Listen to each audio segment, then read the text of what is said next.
नमस्कार दोस्तों, स्वागत है आप सभी लोग का आपके अपने YouTube channel live study Allahabad पर। तो जैसा कि आपको पता है, प्रत्येक दिन शाम को 7 बजे से हम लोग Uttar Pradesh TGT PGT, Bihar TGT PGT, Jharkhand TGT PGT, Madhya Pradesh state, Madhya Pradesh SET, UGC NET, LT grade, GIC lecturer, assistant professor, Uttarakhand lecturer, Uttarakhand LT और अन्य परीक्षाओं के प्रीवियस क्वेश्चन पेपर को देखते हैं। और साथ ही साथ इस सेशन में हम लोग ऐसे प्रश्नों का भी समावेश करते हैं जो प्रश्न इन परीक्षाओं के दृष्टिकोण से महत्वपूर्ण होते हैं। वही हमारी इकोनॉमिक्स की दूसरी क्लास आपको लाइव स्टडी इलाहाबाद के मोबाइल एप्लीकेशन पे देखने को मिलता है, जहां पे आपको इकोनॉमिक्स के अलग अलग बैच देखने को मिलेंगे और सभी बैचेस में आपको आपके सिलेबस के अनुसार इकोनॉमिक्स के सारे कंटेंट सिंपल सटीक साधारण भाषा में प्रोवाइड किए जा रहे हैं, ताकि कम समय में बेहतर ढंग से आप इकोनॉमिक्स को सीख सके, समझ सके और सफलता को सुनिश्चित कर सके। जैसे कि आपको आपके सिलेबस के अनुसार इकोनॉमिक्स के संपूर्ण कॉन्सेप्ट पढ़ाए जा रहे हैं,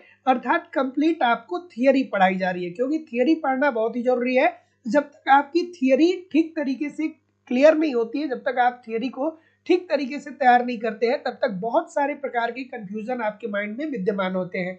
तो आपके इसी रिक्वायरमेंट को ध्यान में रखते हुए सिंपल सटीक साधारण भाषा में लाइव स्टडी इलाहाबाद के मोबाइल एप्लीकेशन पे कंप्लीट आपको थियरी पढ़ाई जा रही है, अर्थात कॉन्सेप्ट पढ़ाया जा रहा है। इसकी लाइव क्लास होती है। अगर जो आप लाइव क्लास में नहीं जुड़ पाते हैं तो बाद में आपको रिकॉर्डेड क्लास मिल जाता है, तो आप अपने समय के अनुसार कभी भी क्लास को ज्वाइन कर सकते हैं। आपको यहाँ पे कंप्लीट इकोनॉमिक्स के नोट्स भी दिए जा रहे हैं। मेरी खुद की हैंडराइटिंग के द्वारा तैयार किया गया नोट्स मैं आप लोगों को प्रोवाइड करा रहा हूँ, ताकि आप एक तरफ थियरी को पढ़ते रहिए, अर्थात कॉन्सेप्ट को पढ़ते रहिए, और दूसरे तरफ नोट्स के माध्यम से रिवीजन करते रहिए। जब तक सिलेक्शन मिल नहीं जाता है, तब तक कम से कम 1 घंटे रोज नोट्स पढ़ने की आदत जरूर डाल लीजिए। इसके अतिरिक्त आपको यहाँ पे टेस्ट सीरीज भी दिया जा रहा है। आप टेस्ट दीजिए। बहुत सारे बच्चे टेस्ट सीरीज नहीं देते हैं, लेकिन जब आप टेस्ट देते हैं तो आपको ये बात समझ में आ रही है आ जाती है कि कहाँ के प्रश्न गलत हो रहे हैं, किस यूनिट के प्रश्न गलत हो रहे हैं और प्रश्न क्यों गलत हो रहे हैं। फिर आपके पास समय होता है कि आप इसके कॉन्सेप्ट को पढ़िए, इसमें सुधार करिए, फिर अगला टेस्ट दीजिए, जिससे आपकी एक्यूरेसी बेहतर हो पाए। आपको यहाँ पे प्रीवियस ईयर के क्वेश्चन पेपर भी दिए जा रहे हैं। डायरेक्टली इनडायरेक्टली बहुत सारे प्रश्न प्रीवियस ईयर से पूछे जाते हैं, और करंट की भी क्लासेस आपकी करवाई जा रही है। मतलब सब कुछ कवर कराना हमारी जिम्मेदारी है। आप खुद सोचिए, अगर जो इतने सारे माध्यम से आप इकोनॉमिक्स की तैयारी कर रहे हैं, साथ ही साथ यूट्यूब पे प्रैक्टिस कर रहे हैं, तो प्रश्न कहाँ से बनेगा। सब कुछ आपका कवर होने वाला है, और बहुत ही कम समय में बेहतर ढंग से आप इकोनॉमिक्स को सीख सकते हैं, समझ सकते हैं और सफलता को सुनिश्चित कर सकते हैं। और सबसे बड़ी बात तो यह है कि लाइफ टाइम की वैलिडिटी के साथ आपको कोर्स मिलता है। इट मीन्स अगर जो आप एक बार एडमिशन लेते हैं तो सारे कंटेंट हमेशा आपके पास अवेलेबल होंगे। जब आप चाहेंगे, जितनी बार चाहेंगे, ओपन करके सारे कंटेंट को पढ़ सकते हैं, देख सकते हैं। तो एडमिशन ओपन है, लाइफ टाइम की वैलिडिटी के साथ। एडमिशन फीस केवल और केवल 2000 रुपए है। तो जो लोग भी एडमिशन लेना चाहते हैं, डिस्क्रिप्शन बॉक्स में जाइए, लाइव स्टडी इलाहाबाद का मोबाइल एप्लीकेशन का लिंक दिया गया है। एप्लीकेशन को डाउनलोड कर लीजिए और वहां से डायरेक्ट कोर्स को परचेज कर सकते हैं। या अगर जो आप वहां से डायरेक्ट कोर्स को नहीं परचेज कर पा रहे हैं, तो आप मुझे इस नंबर पे कॉल कर सकते हैं या व्हाट्सएप मैसेज कर सकते हैं। किसी भी प्रकार की इंक्वायरी आपके पास है तो आप मुझे इस नंबर पे कॉल या व्हाट्सएप मैसेज भी कर सकते हैं। इकोनॉमिक्स के सभी बैच मिल जाएंगे। उत्तर प्रदेश में टीजीटी पीजीटी का अलग बैच है, बिहार में टीजीटी पीजीटी का अलग बैच है, यूजीसी नेट का अलग बैच है, झारखंड टीजीटी पीजीटी और जेट के लिए अलग अलग बैच है, मध्य प्रदेश में टेट सेट और अन्य शिक्षक भर्तियां जो होती है उसके लिए सभी आपको अलग अलग बैच देखने को मिल जाएंगे। उत्तराखंड में लेक्चरर के लिए आपको बैच देखने को मिल जाएगा, एलटी ग्रेड, जीआईसी लेक्चरर, अलग अलग राज्यों में असिस्टेंट प्रोफेसर की परीक्षा के लिए बैच आपको मिल जाएगा, और हरियाणा पीजीटी का भी बैच मिल जाएगा। मतलब आपको इकोनॉमिक्स के सारे बैच यहाँ पे मिल जाएंगे। किसी भी प्रकार की कोई भी आपको इंक्वायरी है तो आप इस नंबर पे कॉल कर सकते हैं या व्हाट्सएप मैसेज कर सकते हैं। So good evening everybody. अब हम लोग मूव करेंगे अपने सेशन की तरफ, और आज के सेशन का पहला प्रश्न आप लोगों के सामने ये रहा। और जो लोग भी थियरी की क्लास पढ़ रहे हैं, एडमिशन लेकर के जो लोग भी एप्लीकेशन पे पढ़ रहे हैं, मैं बस आपसे एक ही बात कहूंगा कि जितना भी कंटेंट एप्लीकेशन पे मेरे द्वारा दिया जा रहा है, उसको ठीक तरीके से फॉलो करते रहिए। जिस तरीके से मैं बताता हूँ, यूट्यूब पे प्रैक्टिस करते रहिए। आपको कहीं इधर उधर से कुछ भी कलेक्ट करने की जरूरत नहीं होगी। ईमानदारी से एप्लीकेशन के सारे कंटेंट और यूट्यूब पे प्रैक्टिस करते रहेंगे तो कुछ भी इधर उधर से आपको कलेक्ट करने की जरूरत नहीं है। बस आप आराम से पढ़ते रहिए, सब कुछ आपका यहीं से कवर हो जाएगा, क्योंकि इतने सारे माध्यम से हम लोग इकोनॉमिक्स को पढ़ रहे हैं कि प्रश्न कहाँ से बनेंगे। चलिए, good evening everybody. Rahul Kumar, Rajesh Kumar Singh ji, Jaimal Tomar जी, संजय जी, राजीव जी, सुधीर जी, प्रिया जी, तस्नीम जी, सुनीता जी, नीलम जी। चलिए चलिए, पहला प्रश्न आप लोगों के सामने ये रहा कि निम्नलिखित में से कौन सा युग्म सही सुमेलित है। तो इसमें से कौन सा सही सुमेलित है? तो देखिए, पहला ऑप्शन है कि एक देश की करेंसी का अन्य करेंसियों के, अब इसके बाद क्या होता है इसका कोई मेंशन नहीं किया है, तो ये पुनर्मूल्यन तो होगा नहीं, तो ये तो बात गलत हो जाएगी क्योंकि ये आधा अधूरा दिया ही है ऑप्शन। उसके बाद एक देश की करेंसी का अन्य देशों के अन्य अन्य करेंसी के रूप में मूल्य घटना ही मूल्यह्रास कहा जाता है। तो देखिए दोस्तों, मैंने बहुत बार आप लोगों को इस बारे में बात बताई थी कि मूल्यह्रास का मतलब क्या होता है। तो मूल्यह्रास क्या होता है? तो मूल्यह्रास अमूमन तब देखने को मिलता है जब कोई देश अपने आप को अंतरराष्ट्रीय बाजार में स्थापित करना चाहती है। दो कंडीशन होते हैं। देश मूल्यह्रास क्यों करवाती है? इसके पीछे अपनी मुद्रा का मूल्यह्रास कोई देश क्यों करवाता है? इसलिए करवाता है क्योंकि सबसे पहला कारण ये होता है कि वो अपने आप को अंतरराष्ट्रीय बाजार में स्थापित करना चाहता हो, और स्थापित करने के लिए जब वो अपने मुद्रा की वैल्यू कम रखेगा तो उस देश की वस्तुएं अंतरराष्ट्रीय बाजार में ज्यादा बिकेंगी। अर्थात निर्यात को बढ़ाने के लिए, ठीक है, निर्यात को बढ़ाने के लिए, या दूसरी कंडीशन ये भी हो सकती है कि कोई देश अपनी अर्थव्यवस्था में जितनी वस्तुओं की मांग है उससे ज्यादा अगर जो उत्पादन किया है अर्थात पूर्ति को बढ़ाया है, तो अब जो एक्स्ट्रा वस्तुएं हैं वो उसको अंतरराष्ट्रीय बाजार में बेचना चाहता है। तो दो कारण हो सकते हैं। तो एक देश की करेंसी का अन्य करेंसी के रूप में मूल्य घटाना ही मूल्यह्रास कहलाता है। तो जितने लोग भी बी बोल रहे हैं सभी लोग का उत्तर यहाँ पे बिल्कुल ठीक हो जाएगा। अगला प्रश्न कि निम्नलिखित में से कौन सा एक युग्म सही सुमेलित नहीं है? इसमें से कौन सा एक युग्म है जो सही सुमेलित नहीं है? चलिए, कौन सा इसमें से सही सुमेलित नहीं है? क्या उत्तर आ रहा है भाई? तो देखिए, ठीक है, हम कहते हैं ना कि हमको आत्मनिर्भर बनना है। हमको आत्मनिर्भर बनना है। जैसे अगर जो आप पांचवी पंचवर्षीय योजना के बारे में पढ़ेंगे तो वहां पे इंदिरा गांधी जी ने कहा था कि हमको आत्मनिर्भर बनना है, अर्थात हमें दूसरे के ऊपर डिपेंड नहीं होना है। तो आत्मनिर्भर बनने का मतलब क्या होता है? या कोई अर्थव्यवस्था अगर जो आत्मनिर्भर बनना चाहता है तो इसका मतलब क्या होता है? तो इसका मतलब ये होता है कि हम आत्मनिर्भर तभी बन पाएंगे जब हमारी घरेलू मांग की पूर्ति घरेलू उद्योगों के द्वारा ही हो जाए। घरेलू घरेलू मांग है, जैसे जो भारतीय अर्थव्यवस्था में लोगों की जो मांग है उसकी पूर्ति अगर जो हम घरेलू उद्योगों के द्वारा ही कर दें तो हम कहेंगे कि हम आत्मनिर्भर बन गए। ठीक है, घरेलू उद्योग के द्वारा, घरेलू उद्योग, ठीक है ना।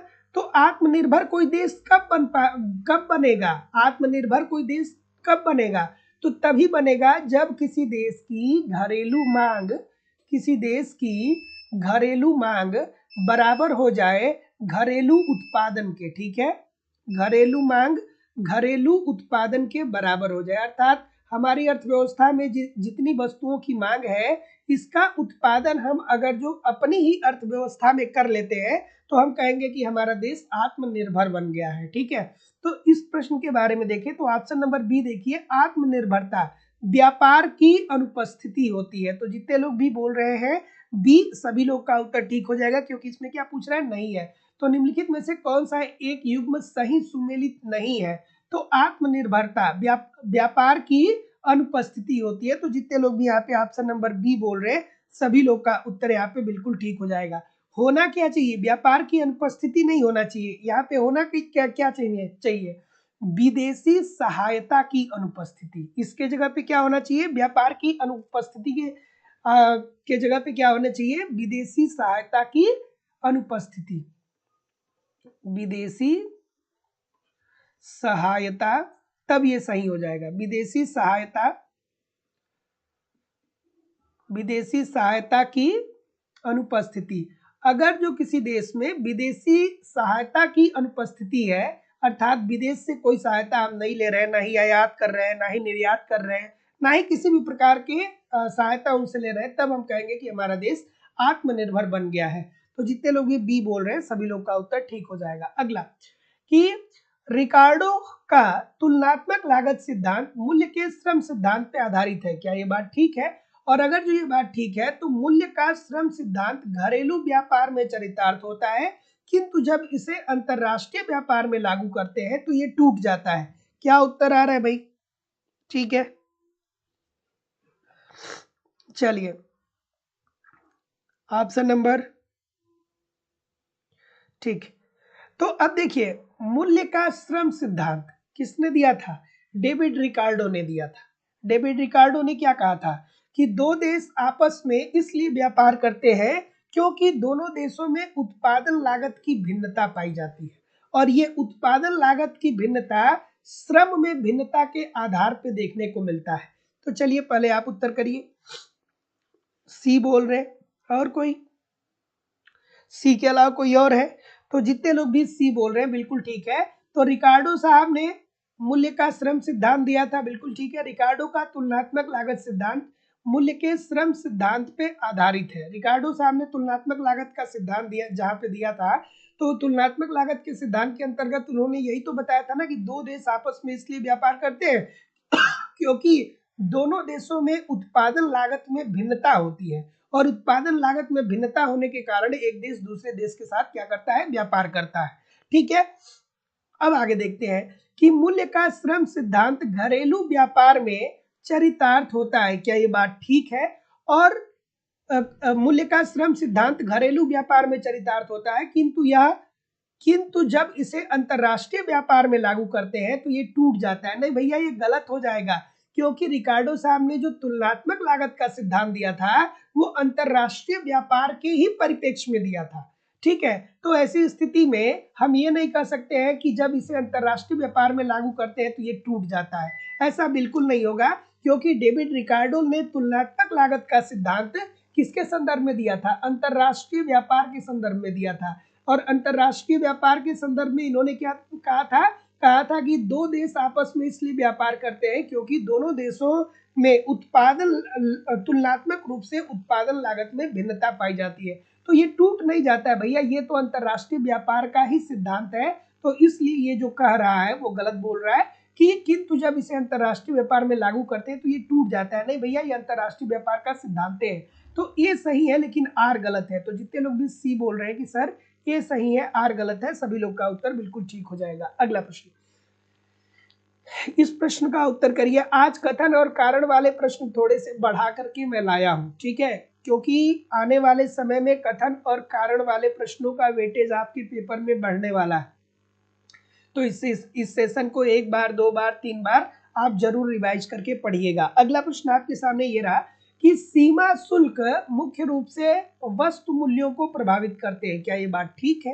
और अगर जो ये बात ठीक है तो मात्रात्मक प्रतिबंध इस ढंग से बनाए गए हैं कि वे आयातित या निर्यातित वस्तु के परिणाम को निर्धारित करते हैं। खूबसूरत सा प्रश्न है, बहुत खूबसूरत सा प्रश्न है, थोड़ा आराम से करिएगा इस प्रश्न को।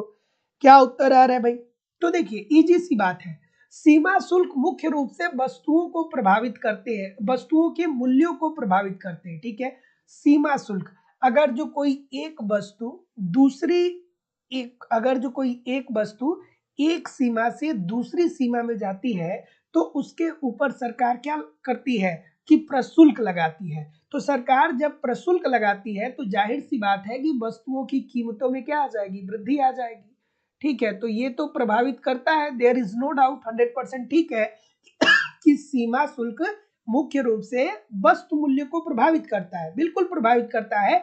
अगर जो कोई वस्तु एक सीमा से दूसरी सीमा में जाती है तो उस पे क्या, जब वस्तु के आयात या निर्यात पे जो कर लगाया जाता है उसे ही प्रशुल्क कहा जाता है। आयातित निर्यातित वस्तुओं पे जो कर लगता है उसे ही तो प्रशुल्क बोलते हैं। और जब कोई वस्तु एक सीमा से दूसरे सीमा में जाती है तो उसके ऊपर जब प्रशुल्क लगेगा तो जाहिर सी बात है कि उस वस्तु की कीमत क्या हो जाएगी? बढ़ जाएगी। अगर जो मान लीजिए कि चीन भारत को कोई वस्तु 10 रुपए में दे रहा है और जैसे ही वो वस्तु भारत की सीमा के अंदर आती है भारत सरकार 2 रुपए का एक्स्ट्रा टैक्स लगा देता है, तो अब चीन की मजबूरी हो जाएगी कि भारतीय अर्थव्यवस्था में उस वस्तु को 12 रुपए में बेचा जाए, अर्थात कीमतें तो बढ़ती हैं, देयर इज नो डाउट, 100% ठीक है। आगे देखिए, हाँ आगे क्या है, आगे क्या है, आगे है कि मात्रात्मक प्रतिबंध इस ढंग से बनाए गए हैं कि वे आयातित या निर्यातित वस्तुओं के परिणाम को निर्धारित करते हैं। खूबसूरत सा प्रश्न है।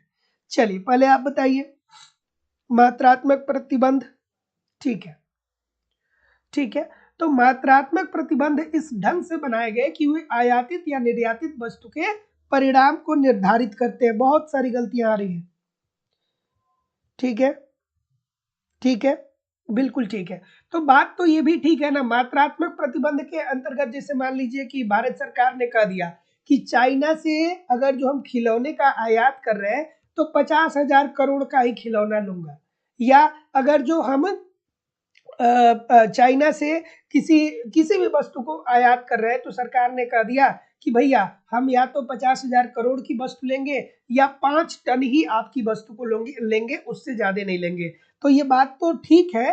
तो जितने लोग भी बोल रहे हैं कि ए और आर दोनों सही है, लेकिन आर ए की सही व्याख्या नहीं करता है। सभी लोग का उत्तर ठीक है, ए और आर दोनों सही है, परंतु आर ए का सही व्याख्या नहीं कर रहा है। Option number B according to the question this is the right answer हो जाएगा। अगला प्रश्न, बहुत सारे लोग इस प्रश्न को गलत कर रहे हैं। अगला कि औद्योगिक रूप से उन्नत देश द्वारा प्रभावी संरक्षण उपागम को व्यवहार में लाया जाता है और औद्योगिक देश पूंजीगत वस्तुओं पर अपेक्षाकृत कम दर पर प्रशुल्क लगाते हैं। अब देखिए कितना खूबसूरत सा प्रश्न है। अगर जो आपको इकोनॉमिक्स के कॉन्सेप्ट नहीं पता है तो इन प्रश्नों को सॉल्व करने में बहुत सारी कठिनाइयों का सामना करना पड़ेगा, लेकिन अगर जो आपने एक बार ठीक तरीके से इकोनॉमिक्स को पढ़ लिया तो ये प्रश्न बच्चों का खेल हो जाएगा, क्योंकि आपको पता होना चाहिए कि प्रशुल्क क्या होता है, उद्योग क्या होता है, संरक्षण शब्द का इस्तेमाल इकोनॉमिक्स में कहाँ करते हैं, पूंजीगत वस्तुएं क्या होती हैं। ये सारी चीजें अगर जो आपको पता है तो ये प्रश्न बहुत आसान है, और नहीं पता है तो प्रश्न बहुत कठिन है। तो जो लोग भी अभी तक एडमिशन नहीं लिए हैं एप्लीकेशन पे, आप लोग डिस्क्रिप्शन बॉक्स में जाकर के एप्लीकेशन को डाउनलोड करके वहां से डायरेक्ट कोर्स को परचेज करके इत्मीनान से सारी चीजों को पढ़िए। आपको लाइव क्लास दी जाती है, लाइव क्लास नहीं हो पाता है तो आपको रिकॉर्डेड क्लास भी मिल जाएगा। तो आप अपने समय के अनुसार कभी भी जितनी बार चाहे एप्लीकेशन को ओपन करके सारी क्लासेस को देख सकते हैं। एक क्रम से क्लासेस को देखिए, यूट्यूब पे प्रैक्टिस करते रहिए, सब कुछ आपका कवर होने वाला है। क्या उत्तर आ रहा है भाई? ऑप्शन नंबर ए, बहुत सारे लोग ए बोल रहे हैं। ए के अलावा तो चलिए देखते हैं, औद्योगिक रूप से उन्नत देश द्वारा प्रभावी संरक्षण उपागम को व्यवहार में लाया जाता है। बिल्कुल ठीक है। अब इसका मतलब क्या हुआ? तो औद्योगिक रूप से मतलब ऐसे देश जो उद्योग में क्या है, सक्षम है या उन्नत है। जैसे हम बात करें अमेरिका की, तो अमेरिका में उद्योग क्या है, बहुत बेहतर है, ठीक है। उनकी औद्योगिक प्रणाली क्या है, बहुत खूबसूरत है। टेक्नोलॉजी में वो बहुत आगे है, उद्योग में वो बहुत आगे है।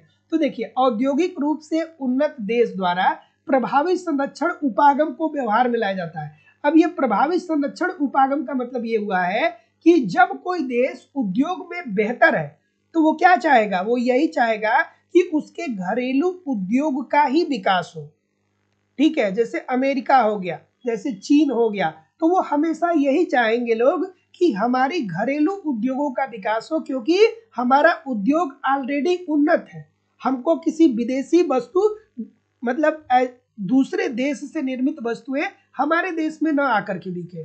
तो औद्योगिक रूप से उन्नत देश द्वारा प्रभावी संरक्षण उपागम को व्यवहार में लाया गया है। देयर इज नो डाउट, 100% आपकी बात ये सही है।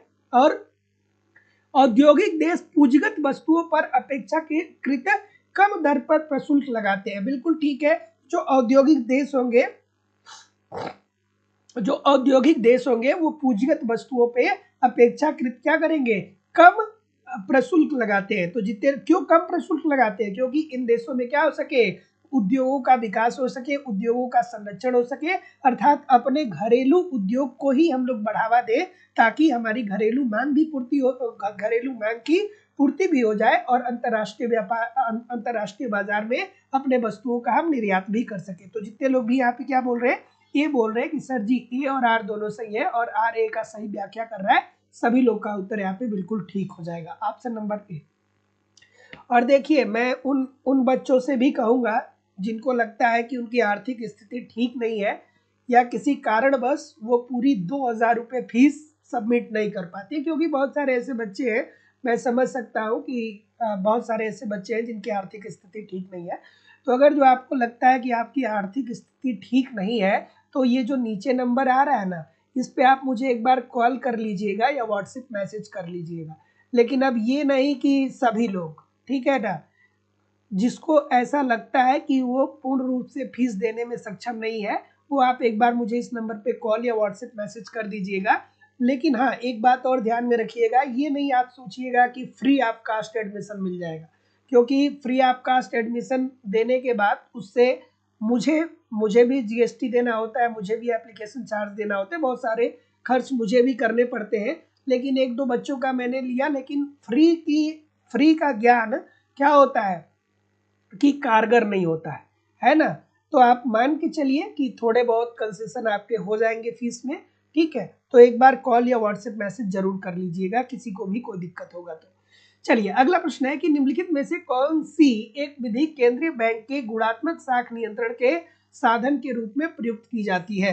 साख पे नियंत्रण कौन करता है? तो साख पे नियंत्रण करने का कार्य आरबीआई करता है। साख पे नियंत्रण कौन करता है? आरबीआई करता है।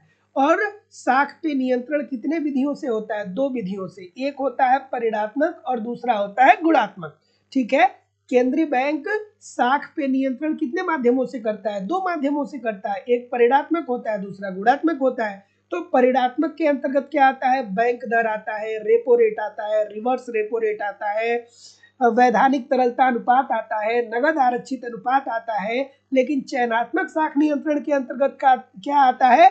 तो साख की न्यूनतम सीमा का निर्धारण आता है, नैतिक दबाव आता है, मार्जिन निर्धारण आता है, साख स्वीकृति की योजना आती है और साख मापदंड का निर्धारण आता है। तो इसमें जितने लोग भी बोल रहे हैं मार्जिन की आवश्यकता में परिवर्तन, सभी लोग का उत्तर यहाँ पे एब्सोल्युटली 100% ठीक हो जाएगा। Option number C according to the question this is the right answer हो जाएगा। अब आपको पता होना चाहिए कि अब देखिए, अब वही बात होती है कॉन्सेप्ट की। अब जिसको ये कॉन्सेप्ट क्लियर होगा ना, उसके दिमाग में ये बातें घूम रही होंगी कि ठीक है सर, साख पे नियंत्रण आरबीआई करता है। क्यों करता है? क्योंकि अर्थव्यवस्था में मुद्रा की पूर्ति बहुत ज्यादा ना हो जाए, क्योंकि बहुत ज्यादा हो जाएगी तो मुद्रास्फीति आ जाएगी, और वही दूसरी तरफ मुद्रा की मात्रा बहुत कम ना हो, क्योंकि कम हो जाएगी तो अर्थव्यवस्था में मंदी आ जाएगी। तो साख पे नियंत्रण दो माध्यमों से आरबीआई करता है। एक परिणात्मक के अंतर्गत क्या आता है? बैंक दर आता है। अब बैंक दर क्या होता है? बहुत बार मैंने बताया, जो बच्चों को पता होगा उनके दिमाग में चल रहा होगा कि हाँ बैंक दर क्या होता है। उसके बाद आपको रेपो रेट पता होनी चाहिए कि रेपो रेट क्या होता है, रेपो रेट भी पता होगा। रिवर्स रेपो रेट, वैधानिक तरलता अनुपात, नगद आरक्षित अनुपात, ये सब क्या है? ये परिणात्मक साख नियंत्रण के अंतर्गत आते हैं। और गुणात्मक साख के अंतर्गत क्या आते हैं? साख की न्यूनतम सीमा का निर्धारण आता है, नैतिक दबाव आता है, मार्जिन निर्धारण आता है। तो जितने लोग भी सी बोल रहे हैं सभी लोग का उत्तर ठीक हो जाएगा। अगला प्रश्न ये रहा कि विकासशील देशों में राजकोषीय नीति के दो प्रमुख उद्देश्य हैं। जो विकासशील देश है, जैसे भारत एक विकासशील देश है, इसमें जब सरकार राजकोषीय नीति अपनाती है तो सबसे महत्वपूर्ण दो बातें कौन सी होती है, बेसिकली आपको यही बताना है। चलिए, क्या उत्तर आ रहा है भाई? सभी लोग एक बार वीडियो को लाइक और शेयर तो कर दो यार, इतने सारे लोग क्लास देख रहे हो फिर भी लाइक और शेयर की संख्या बहुत कम है। प्रिया सिंह जी, शिवानी श्रीवास्तव जी, ठीक है,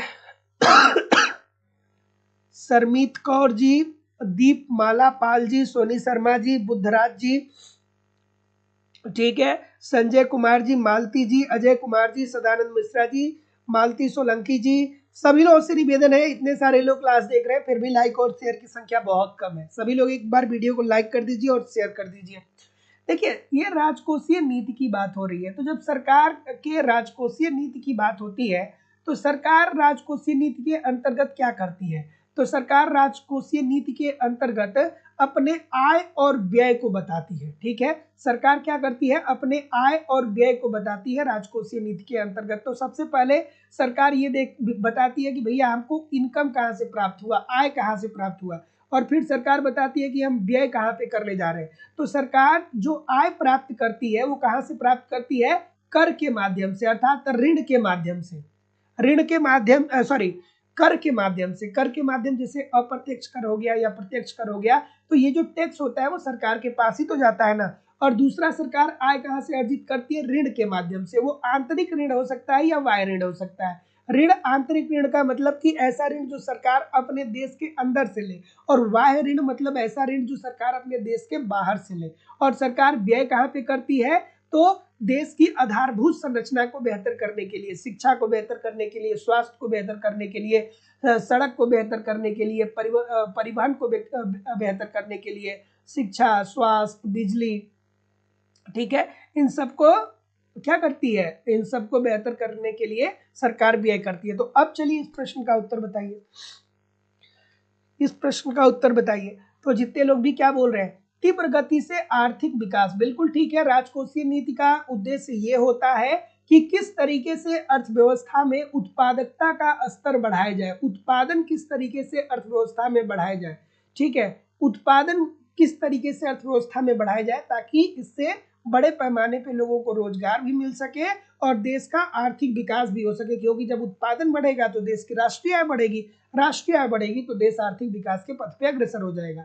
और दूसरा जो इसका उद्देश्य होता है वो मूल्य स्थिरता। मूल्य स्थिरता का मतलब ये होता है कि भैया मुद्रा की मात्रा अर्थव्यवस्था में आप इतना ही रखें कि बहुत ज्यादा मुद्रा की पूर्ति बढ़ न जाए। अगर जो बहुत ज्यादा मुद्रा की पूर्ति बढ़ जाएगी तो इससे अर्थव्यवस्था में मुद्रास्फीति आ जाएगी।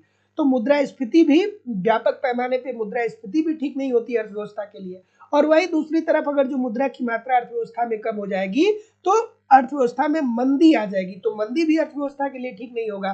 तो मूल्य स्थिरता का मतलब ये होता है कि ना ही अर्थव्यवस्था में तेजी से मुद्रास्फीति आए और ना ही मंदी आए। तो जितने लोग भी ए और बी बोल रहे हैं कि 1 और 2 सही है, सभी लोग का उत्तर यहाँ पे बिल्कुल ठीक हो जाएगा। अगला थोड़ा सा एडजस्ट करना होगा। और आज के सेशन में कथन कारण वाले प्रश्न बहुत सारे हैं, है ना। और ये प्रश्न आने वाले समय में आपके पेपर में ज्यादा मात्रा में पूछे जाएंगे। तो मैं आपको हर तरीके से तैयार करते हुए चलता हूँ, बशर्ते बस मेहनत से आप पढ़िए, है ना, मेहनत से पढ़िए, सब कुछ कवर हो जाएगा। अगला प्रश्न है, देखिए कितना खूबसूरत सा प्रश्न है कि भारतीय रिजर्व बैंक चयनात्मक ऋण नियंत्रण विधियों का प्रयोग देश में स्फीतिकारी शक्तियों को वृद्धि को रोकता है। अभी तो वही तो मैं बता रहा हूं कि आरबीआई जो है वो 2 तरीके से क्या करती है? साख पे नियंत्रण करती है। 2 तरीके से साख पे नियंत्रण करती है, एक चयनात्मक और दूसरा एक परिणात्मक और दूसरा गुणात्मक। तो परिणात्मक के अंतर्गत क्या आता है? बैंक दर आता है, रेपो रेट आता है, रिवर्स रेपो रेट आता है, नगद आरक्षित अनुपात आता है। और चयनात्मक की बात करें या गुणात्मक की बात करें तो इसमें नैतिक दबाव आता है, साख मापदंड आता है। यही तो लगातार मैं बात कर रहा था अभी तक आपसे। चलिए बताइए, चलिए क्या उत्तर आ रहा है? तो जैसा कि मैं देख पा रहा हूं ऑप्शन नंबर ए बोल रहे हैं, कुछ लोग ये बोल रहे हैं। तो देखिए, भारतीय रिजर्व बैंक चयनात्मक ऋण नियंत्रण विधियों का प्रयोग देश में स्फीतिकारी शक्तियों को रोकने के लिए करता है। बिल्कुल ठीक है। चयनात्मक साख नियंत्रण के अंतर्गत आरबीआई मुद्रा की पूर्ति को बहुत ज्यादा बढ़ने से रोकता है, ठीक है, इसलिए कि मुद्रा की पूर्ति बढ़ जाएगी। तो जब मुद्रा की पूर्ति बढ़ जाएगी तो लोगों की क्रय शक्ति बढ़ जाएगी, क्रय शक्ति बढ़ जाएगी तो लोग मांग बढ़ा देंगे, मांग के अनुसार पूर्ति नहीं बढ़ेगी तो कीमतों में वृद्धि हो जाएगी, और कीमतों में वृद्धि हो जाएगी तो मुद्रास्फीति आ जाएगा। तो ये बात तो बिल्कुल ठीक है, देयर इज नो डाउट। उसके बाद चयनात्मक ऋण नियंत्रण विधियां प्रत्यक्ष रूप से वस्तुओं और सेवाओं की मांग में कमी कर मुद्रा प्रसार को क्या कर देती है? रोक देती है। तो बात तो ये भी ठीक है। तो जितने लोग भी ऑप्शन नंबर ए बोल रहे हैं कि सर ए और आर दोनों सही है और आर एक ही सही व्याख्या कर रहा है, सभी लोग का उत्तर बिल्कुल ठीक हो जाएगा। अगला प्रश्न कि भारतीय रिजर्व बैंक मुद्रा बाजार में प्रतिभूति को खरीद कर मुद्रा की पूर्ति में वृद्धि करता है, क्या ये बात ठीक है? और मुद्रा की पूर्ति में वृद्धि के कारण निवेश और रोजगार में विस्तार हो सकता है। कितना खूबसूरत सा प्रश्न है, कितना खूबसूरत सा प्रश्न है ये, देखिए। चलिए क्या उत्तर आ रहा है? सभी लोग वीडियो को लाइक और शेयर कर दीजिए, इतने सारे लोग क्लास देख रहे हैं फिर भी लाइक और शेयर की संख्या बहुत कम है। क्या उत्तर आ रहा है? तो जैसा कि मैं देख पा रहा हूं ऑप्शन नंबर,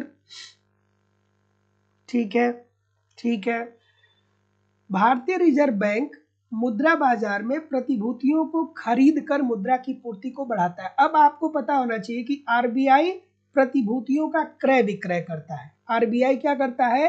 आरबीआई प्रतिभूतियों का क्रय और विक्रय करता है, ठीक है। तो आरबीआई जब प्रतिभूतियों का को खरीदेगा, अगर जो आरबीआई प्रतिभूतियों का क्रय करेगा, तो जाहिर सी बात है कि जब आरबीआई प्रतिभूतियों का क्रय करता है तो उससे मुद्रा पूर्ति का, अर्थव्यवस्था में मुद्रा पूर्ति पर क्या असर पड़ेगा? तो आरबीआई जब प्रतिभूतियों को खरीदेगा, तो ऐसी स्थिति में प्रतिभूतियों को खरीदेगा तो प्रतिभूति के बदले मुद्रा को रिलीज करेगा। मुद्रा अर्थ जब मान लीजिए कि जिससे ये प्रतिभूतियों को खरीद रहा है उसको मुद्रा देगा, तो जब आरबीआई प्रतिभूतियों का क्रय करेगा तो आरबीआई मुद्रा को रिलीज कर रहा है, अर्थात मुद्रा की पूर्ति को बढ़ा रहा है। मुद्रा पूर्ति को अर्थव्यवस्था में क्या कर रहा है? बढ़ा रहा है। और ये कब ऐसा देखने को मिलता है? ये तब देखने को मिलता है जब अर्थव्यवस्था में मंदी की स्थिति होती है, जब अर्थव्यवस्था में मुद्रा की पूर्ति में वृद्धि होती है। तो जब मुद्रा की पूर्ति बढ़ती है तो लोगों की क्रय शक्ति बढ़ती है, और जब लोगों की क्रय शक्ति बढ़ती है तो लोग अपने मांग को बढ़ाते हैं। लोग अपने मांग को बढ़ाते हैं तो एक तरफ मांग में वृद्धि होती है, दूसरे तरफ उत्पादन भी बढ़ने लगता है, अर्थात पूर्ति में भी वृद्धि होने लगती है। तो मांग व पूर्ति जब तेजी से ऊपर बढ़ने लगता है तो ऐसी स्थिति में उत्पादकता में वृद्धि देखने को मिलती है, और जब उत्पादकता में वृद्धि देखने को मिलती है तो देश की राष्ट्रीय आय में वृद्धि देखने को मिलती है, और जब देश की राष्ट्रीय आय में वृद्धि देखने को मिलती है तो देश आर्थिक विकास के पथ पे अग्रसर हो जाता है। लेकिन वहीं अगर जो आरबीआई प्रतिभूतियों का विक्रय करेगा, अगर जो प्रतिभूति को बेचेगा, अगर जो आरबीआई प्रतिभूति को बेचेगा, तो अब आरबीआई से जो प्रतिभूतियों को खरीदेगा उसको क्या करना पड़ेगा? आरबीआई को पैसा देना पड़ेगा। तो अब यहाँ पे क्या हो जाएगा? यहाँ पे पैसा जब आरबीआई प्रतिभूतियों का विक्रय करेगा तो मुद्रा की जो मात्रा है वो अब अर्थव्यवस्था से आरबीआई के पास चली जाएगी। इट मीन्स कि अर्थव्यवस्था में मुद्रा पूर्ति की कमी हो जाएगी, मुद्रा पूर्ति की कमी हो जाएगी। और जब मुद्रा पूर्ति की कमी हो जाएगी तो ऐसी स्थिति में लोगों की क्रय शक्ति कम हो जाएगी। लोगों की क्या होगी? क्रय शक्ति कम हो जाएगी। क्रय शक्ति कम हो जाएगी तो लोग अपने मांग को कम कर लेंगे, और जब अपने मांग को लोग कम कर लेंगे तो उत्पादन भी कम होने लगेगा, अर्थात पूर्ति में भी कमी आने लगेगी। और अमूमन ऐसा क्यों किया जाता है? ऐसा तब किया जाता है जब अर्थव्यवस्था में मुद्रास्फीति हो। अर्थव्यवस्था में जब मुद्रास्फीति हो तो मुद्रास्फीति से निपटने के लिए आरबीआई प्रतिभूतियों का विक्रय करता है। और प्रतिभूतियों का क्रय कब करता है आरबीआई? ये तब करता है जब अर्थव्यवस्था में मंदी है, अर्थव्यवस्था में मुद्रा की पूर्ति को बढ़ाना है। तो प्रतिभूतियों का क्रय कर, देखिए अब बहुत सारे बच्चे इस बात को नहीं जानते हैं कि प्रतिभूतियों का क्रय विक्रय से क्या होता है। तो खुले बाजार में प्रतिभूतियों का क्रय विक्रय आरबीआई करता है ना, इसीलिए मैं बोलता हूँ कि आप कॉन्सेप्ट को पढ़िए, क्योंकि कॉन्सेप्ट एक बार समझ लिए तो ये सारी चीजें आसान हो जाएंगी, नहीं समझेंगे तो बहुत सारी चीजें बस कंफ्यूजन की स्थिति में बने रहेंगे।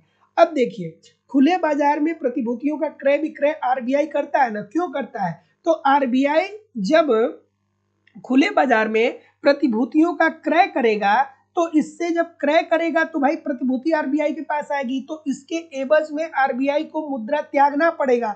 तो जब मुद्रा त्यागना पड़ेगा तो ये मुद्रा अर्थव्यवस्था में आएगी तो मुद्रा की पूर्ति में वृद्धि होगी। जब मुद्रा की पूर्ति में वृद्धि होगी तो सबके पास पैसा क्या हो जाएगा? सबके पास पैसा आने लगेगा, सबके पास मुद्रा की पूर्ति बढ़ जाएगी। मुद्रा की पूर्ति बढ़ेगी तो क्रय शक्ति बढ़ेगी, क्रय शक्ति बढ़ेगी, मांग बढ़ेगी, मांग व पूर्ति बढ़ेगा, उत्पादन बढ़ेगा और देश का आर्थिक विकास होगा। ठीक है, लेकिन आरबीआई जब प्रतिभूतियों का विक्रय करता है तो वो तब करता है जब अर्थव्यवस्था में मुद्रास्फीति की स्थिति विद्यमान होती है, अर्थात कीमतें बहुत तेजी से बढ़ती हैं। तो आरबीआई प्रतिभूतियों का विक्रय करता है जिससे मुद्रा की जो मात्रा है वो आरबीआई की तरफ चली जाती है और अर्थव्यवस्था में मुद्रा की मात्रा कम हो जाती है। और मुद्रा की मात्रा कम हो जाएगी तो क्रय शक्ति में कमी आएगा, क्रय शक्ति कम होगा तो मांग व पूर्ति कम होगा, और जब मांग व पूर्ति बराबर हो जाएगा तो मुद्रास्फीति स्वतः ही क्या हो जाएगी?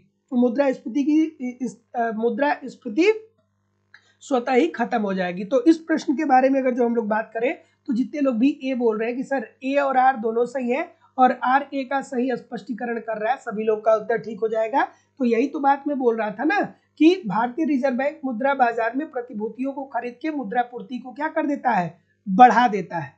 खरीदता है तो बढ़ा देता है, और मुद्रा की पूर्ति में वृद्धि के कारण निवेश और रोजगार बढ़ जाएगा, क्योंकि जब मुद्रा की पूर्ति में वृद्धि होगी, अर्थव्यवस्था में मुद्रा की पूर्ति बढ़ेगी, तो जाहिर सी बात है कि हाँ ठीक है, अर्थव्यवस्था में मुद्रा की पूर्ति होगी तो जाहिर सी बात है कि इससे लोगों की मांग में वृद्धि होगी। जब मांग बढ़ेगी तो उत्पादन अर्थात पूर्ति में भी वृद्धि होगी। मांग व पूर्ति बढ़ेगा तो देश में उत्पादन का स्तर बढ़ेगा, और उत्पादन का स्तर बढ़ेगा तो देश की राष्ट्रीय आय बढ़ेगी, और देश की राष्ट्रीय आय बढ़ेगी तो देश आर्थिक विकास के पथ पे अग्रसर हो जाएगा।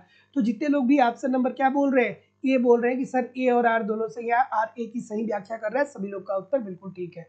अगला कि कर का समग्र भार क्रेता वहन करेगा यदि। अब देखिए यहाँ पे भी एक कॉन्सेप्ट मैं बताऊंगा, यहाँ से बार बार आपके पेपर में प्रश्न पूछा जाता है, एक बार नहीं अनेकों बार ये प्रश्न आपके पेपर में पूछा जाता है, अमूमन एक प्रश्न पूछ ही लिया जाता है। चलिए तो देखिए, कर का भार कब विक्रेता वहन करेगा और कब क्रेता वहन करेगा, ये बात आपको जानना बहुत जरूरी है। ठीक है, तो देखिए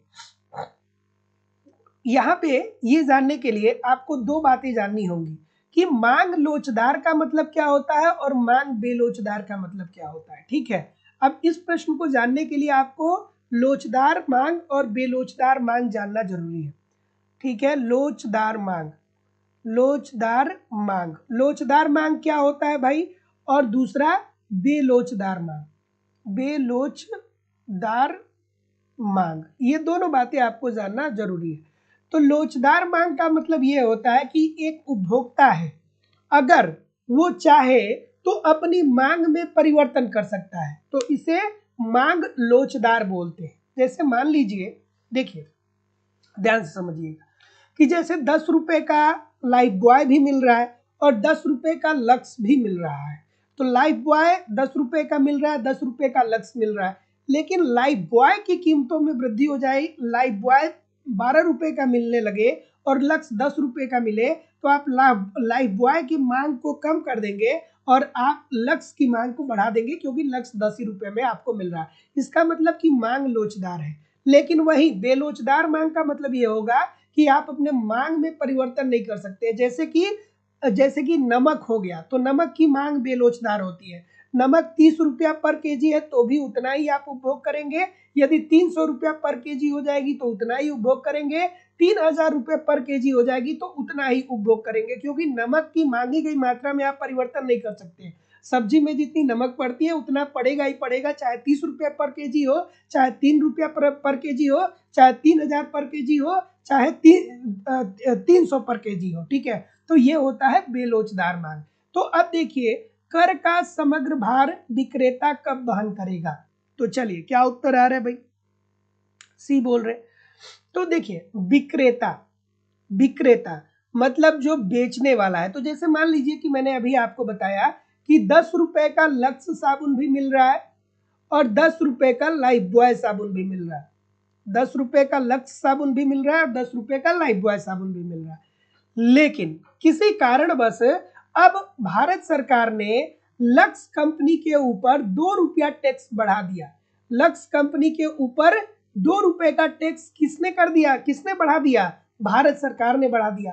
अब लक्स के सामने एक समस्या ये है कि लक्स अगर जो 12 रुपए में अपने साबुन को बेचेगा, तो यहाँ पे लाइफ बॉय तो 10 रुपए में बेच रहा है, तो लक्स की मांग में कमी आ जाएगी।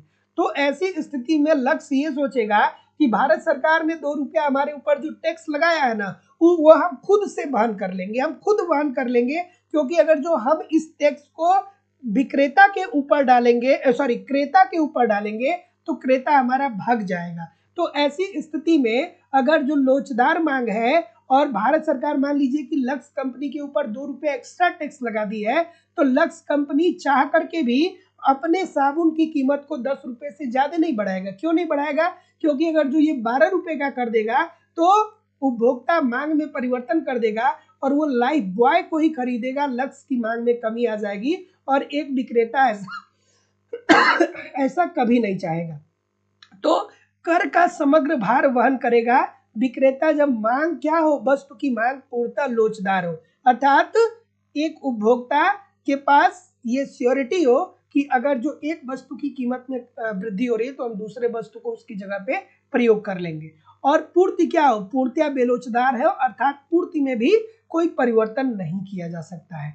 तो ये अगर जो लोचदार मांग है तो कर का पूरा भार विक्रेता वहन करेगा, और अगर जो बेलोचदार मांग है तो कर का पूरा भार कौन वहन करेगा, क्रेता वहन करेगा। जैसे कि अभी मैं बोल रहा था कि अगर जो नमक के ऊपर 50 रुपया टैक्स डाल दिया जाए और नमक अभी 30 रुपया पर केजी मिल रहा है और नमक 80 रुपया पर केजी हो जाए, तो नमक बनाने वाली कंपनी जो है ना, वो अगर जो भारत सरकार, मान लीजिए कि टाटा नमक बनाती है, तो भारत सरकार अगर जो टाटा नमक पे 50 रुपया टैक्स बढ़ा देती है, ठीक है, तो टाटा नमक वाला ये थोड़ी करेगा कि 50 रुपया अपने जेब से देगा, वो ऐसा नहीं करेगा। वो क्या करेगा कि 30 रुपया किलो नमक बेच रहा है, अब 80 रुपये बेचेगा। और अब क्रेता की मजबूरी है कि आप 80 रुपये पर केजी नमक खरीदेंगे ही खरीदेंगे, क्योंकि आपके सामने और कोई ऑप्शन नहीं है। नमक, आप ऐसा नहीं है कि नमक का इस्तेमाल ही करना छोड़ देंगे। तो जितने लोग भी ऑप्शन नंबर सी बोल रहे हैं बिल्कुल ठीक बोल रहे हैं। तो याद रखिएगा कि मांग लोचदार है तो कर का भार कौन वहन करेगा, विक्रेता, और मांग बेलोचदार है तो कर का भार कौन वहन करेगा, क्रेता। ये दोनों बातें आपको ध्यान में रखनी है। अगला, चलिए, कि निम्नलिखित में से कौन सा एक युग्म सही सुमेलित है। चलिए भाई, अंकुर मिश्रा जी, नीलम कुमारी जी, राजेश कुमार सिंह जी, सुनीता गुप्ता जी, नैना यादव जी, पारस कुमार जी, नौशाद अली जी, बुद्धराज जी, सीमा माथुर जी, कुलदीप कुमार जी, पूनम गुप्ता जी। सभी लोगों से निवेदन है कि इतने सारे लोग क्लास देख रहे हैं फिर भी लाइक और शेयर की संख्या बहुत कम है। सभी लोग एक बार वीडियो को लाइक कर दीजिए और शेयर कर दीजिए। क्या उत्तर आ रहा है भाई कि निम्नलिखित में से कौन सा युग्म सही सुमेलित है। इसमें से कौन सा युग्म सही सुमेलित है भैया, क्या उत्तर आ रहा है। तो जितने लोग भी, अब यहाँ पे क्या पता होना चाहिए आपको, क्या पता होनी चाहिए कि राजकोषीय घाटा इज इक्वल टू क्या होता है। राजकोषीय घाटे का फॉर्मूला सभी लोग लिख करके बताइएगा। राजकोषीय घाटा इज इक्वल टू क्या होता है, क्या होता है, कुल व्यय माइनस कुल आय। कई तरीके से लिखते हैं इसको, सरकार का कुल व्यय माइनस सरकार की कुल आय। यही तो सरकार की राजकोषीय घाटा, यही तो सरकार का राजकोषीय घाटा होता है। और राजकोषीय घाटा का संबंध किससे हो जाएगा, जीडीपी से हो जाएगा। क्यों, क्योंकि जीडीपी में समस्त आय और व्यय को शामिल किया जाता है। तो जितने लोग भी ऑप्शन नंबर ए बोल रहे हैं सभी लोग का उत्तर ठीक हो जाएगा कि राजकोषीय घाटा का संबंध किससे है, जीडीपी से है। क्योंकि राजकोषीय घाटा इज इक्वल टू क्या होता है, सरकार का कुल व्यय माइनस सरकार की कुल आय, ठीक है। और जब हम लोग जीडीपी की बात करते हैं तो कुल व्यय और कुल आय की बात करते हैं। So option number A according to the question this is the right answer हो जाएगा। अगला प्रश्न ये रहा, थोड़ा सा एडजस्ट करना होगा। सभी लोग एक बार वीडियो को लाइक और शेयर कर दिया करिए। अब देखिए ये कितना खूबसूरत सा प्रश्न है। ये अक्सर अलग अलग परीक्षाओं में पूछा गया है कि भारतीय आयकर, भारत में किस प्रकार का आयकर विद्यमान है। चलिए, क्या उत्तर आ रहा है भाई, ठीक है, संख्या बहुत कम है भाई, लोग अब रेस्ट करने लगे क्या। देखिए, जो इस समय मेहनत कर लेगा आगे के रास्ते बहुत आसान हो जाएंगे, लेकिन जो लोग इस समय नहीं पढ़ रहे हैं ना, वो कंपटीशन से वैसे ही बाहर है, सीधी सीधी बात है। क्योंकि अब आने वाले समय में देखिए हर जगह परीक्षा है। अगर जो आप इस समय मेहनत नहीं कर रहे, इस समय आप नहीं पढ़ रहे, तो आप कंपटीशन से वैसे ही बाहर है। क्योंकि जो शिक्षा होता है ना, वो फसल के समान होता है। जैसे एक किसान जब फसल उगाता है तो दिन प्रतिदिन रोज जाता है अपने खेत के तरफ, अपने प्लाट के तरफ, रोज जाता है कि कहीं फसल में कीड़े तो नहीं लग गए, कहीं पानी की कमी तो नहीं हो गई, कहीं फसल सूख तो नहीं रहा है, कहीं फसल में बहुत ज़्यादा पानी तो नहीं हो गया। उसी तरीके से शिक्षा भी है। जब तक आप रोज नहीं पढ़ेंगे ना, जब तक आप रोज नहीं पढ़ेंगे ना, तब तक आपको रिजल्ट मिलने वाला नहीं है। अब आप पढ़ाई में 10 दिन का गैप कर दीजिए, 20 दिन का गैप कर दीजिए, आप जितना पढ़े उसमें मैक्सिमम ऐसी चीजें होगी जो आपके सामने धुंधली हो जाएंगी, ठीक है। तो इसीलिए लगातार पढ़िए, निरंतर पढ़िए, तभी मजा आएगा। सिलेक्शन लेना ही है तो निरंतर पढ़िए, है ना। चलिए, क्या उत्तर होगा, कि भारतीय आयकर क्या होगा भाई? तो सी बोल रहे हैं सभी लोग, सी क्यों बोल रहे हैं? सी क्यों बोल रहे हैं? चलिए देखते हैं। प्रगामी होता है, बिल्कुल ठीक है, प्रगामी होता ही है। बहुत बार मैंने बताया कि प्रगतिशील कर क्या होता है। तो प्रगतिशील कर, प्रतिगामी कर, समानुपातिक कर और अधोगामी कर, ये 4 कर होते हैं, आपको पता होनी चाहिए। तो प्रगतिशील कर क्या होता है कि जिस अनुपात में आपकी आय बढ़ती है उसी अनुपात में आपका कर का दर भी बढ़ता है, ये प्रगतिशील कर है। प्रतिगामी कर में क्या होता है कि जितनी तेजी से आपकी आय बढ़ती है उतनी तेजी से आपकी कर की दर नहीं बढ़ती है। उसके बाद समानुपातिक कर क्या होता है कि जैसे कि अप्रत्यक्ष करों में देखने को मिलता है कि सभी वर्ग पर समान रूप से टैक्स मिलता है। और लास्ट जो होता है वो अधोगामी कर। यहाँ पे क्या होता है कि जैसे जैसे उपभोक्ता की आय में वृद्धि होती है वैसे वैसे कर की दर तो बढ़ती है, लेकिन एक बिंदु पे जाने के बाद उपभोक्ता की आय बहुत तेजी से बढ़ जाती है लेकिन कर की दर उतनी तेजी से नहीं बढ़ पाती है। तो चलिए क्या उत्तर आ रहा है, चलिए देखते हैं। ऑप्शन नंबर, बहुत सारी गलती आ रही यार। प्रगामी कर है, बिल्कुल ठीक है। आप मुकेश अंबानी को देखिए, मतलब बड़े बड़े उद्योगपतियों को देखिए, बिल्कुल ठीक है, इनकी इनकम बहुत है, उसकी अपेक्षा में टैक्स बहुत कम है। समान अनुपातिक कर, क्या भारत में समानुपातिक कर पाया जाता है? समान अनुपात में। तो अप्रत्यक्ष कर क्या होता है? अप्रत्यक्ष कर क्या होता है? समान अनुपातिक कर ही तो होता है ना भैया, कि गरीब हो चाहे अमीर हो, ठीक है, गरीब हो चाहे अमीर हो, 5 रुपए का अगर जो पार्ले जी खरीदेगा तो अगर जो 50 पैसा टैक्स अमीर उस पे दे रहा है तो 85 पैसा टैक्स गरीब भी देगा, ठीक है, तो ये भी बात ठीक है। और प्रत्यक्ष कर, इनकम टैक्स क्या होता है? भारत में प्रत्यक्ष कर है ना, इनकम टैक्स प्रत्यक्ष कर होता है और ये आय लोचदार होता है। आय लोचदार होता है, इसका कोई मतलब नहीं निकलता है। तो जितने लोग भी ऑप्शन नंबर बी बोल रहे हैं कि सर जी 1, 2 और 3, सभी लोग का उत्तर यहाँ पे बिल्कुल ठीक हो जाएगा। Option number B according to the question this is the right answer हो जाएगा। अगला प्रश्न कि निम्नलिखित में से कौन सा एक भारत की कृषि संपत्ति और आय के करारोपण से अनन्य रूप से संबंधित है? क्या उत्तर आ रहा है भाई? ऑप्शन नंबर, ठीक, कि निम्नलिखित में से कौन सा एक भारत की कृषि संपत्ति और आय के करारोपण से अनन्य रूप से संबंधित है? तो आपको पता होना चाहिए कि राज्य समिति बनी थी। राज्य समिति बनी थी, कब बनी थी? राज्य समिति कब बनी थी? 1972 में बनी थी। और ये जो राज्य समिति थी उसका संबंध किससे था? कि कृषि संपत्ति और आय के करारोपण से। तो जितने लोग भी डी बोल रहे हैं बिल्कुल ठीक बोल रहे हैं। तो याद रखिएगा कि 1972 में राज्य समिति बनाई गई थी और इस राज्य समिति का काम ये था कि ये सरकार को ये बताए कि कृषि संपत्ति और आय के करारोपण से किस तरीके से किसानों को अधिकतम लाभ दिया जा सकता है और किस तरीके से सरकार यहाँ से आय का भी अर्जन कर सकती है। So option number D according to the question this is the right answer हो जाएगा। अगला, भारत सरकार की प्रथम पंचवर्षीय योजना आधारित है। अब इजी सा प्रश्न है, इजी सा प्रश्न है, क्या उत्तर आ रहा है भाई? क्या उत्तर आएगा कि भारत सरकार की प्रथम पंचवर्षीय योजना आधारित थी? किस पे आधारित थी भाई? तो जैसा कि मैं देख पा रहा हूं इजी सा प्रश्न है, ये तो बच्चों वाला प्रश्न है, कोई भी बता देगा, है ना। तो प्रथम पंचवर्षीय योजना हैरड डोमर मॉडल पे आधारित थी। द्वितीय पंचवर्षीय योजना पीसी महालनोबिस पे मॉडल पे आधारित थी। द्वितीय पंचवर्षीय योजना पीसी महालनोबिस मॉडल पे आधारित थी, ठीक है। चलिए पहले आप उत्तर करिए। अच्छा, ठीक ठीक। ऑप्शन नंबर, एक प्रश्न पूछा जाता है कि प्रथम पंचवर्षीय योजना में सबसे ज्यादा प्राथमिकता किस क्षेत्र पर दी गई थी? सभी लोग कमेंट करके थोड़ा बताओ तो कि, ठीक है, कि प्रथम पंचवर्षीय योजना जो हैरड डोमर मॉडल पे आधारित थी इसमें प्राथमिकता सबसे ज्यादा किस क्षेत्र पे दी गई थी? सभी लोग कमेंट करके बताइएगा। तो याद रखिएगा दोस्तों कि जो पहली पंचवर्षीय योजना मॉडल थी वो हैरड डोमर मॉडल पे आधारित थी और प्रथम पंचवर्षीय योजना कब से कब तक चली थी? 1951 से लेकर के 1956 तक चली थी, यही तो प्रथम पंचवर्षीय योजना चली थी। हैरड डोमर मॉडल पे आधारित थी और इस पंचवर्षीय योजना में प्राथमिकता जो दिया गया था वो किसको दिया गया था? प्राथमिकता जो दिया गया था वो कृषि को दिया गया था। प्राथमिकता किसको दिया गया था?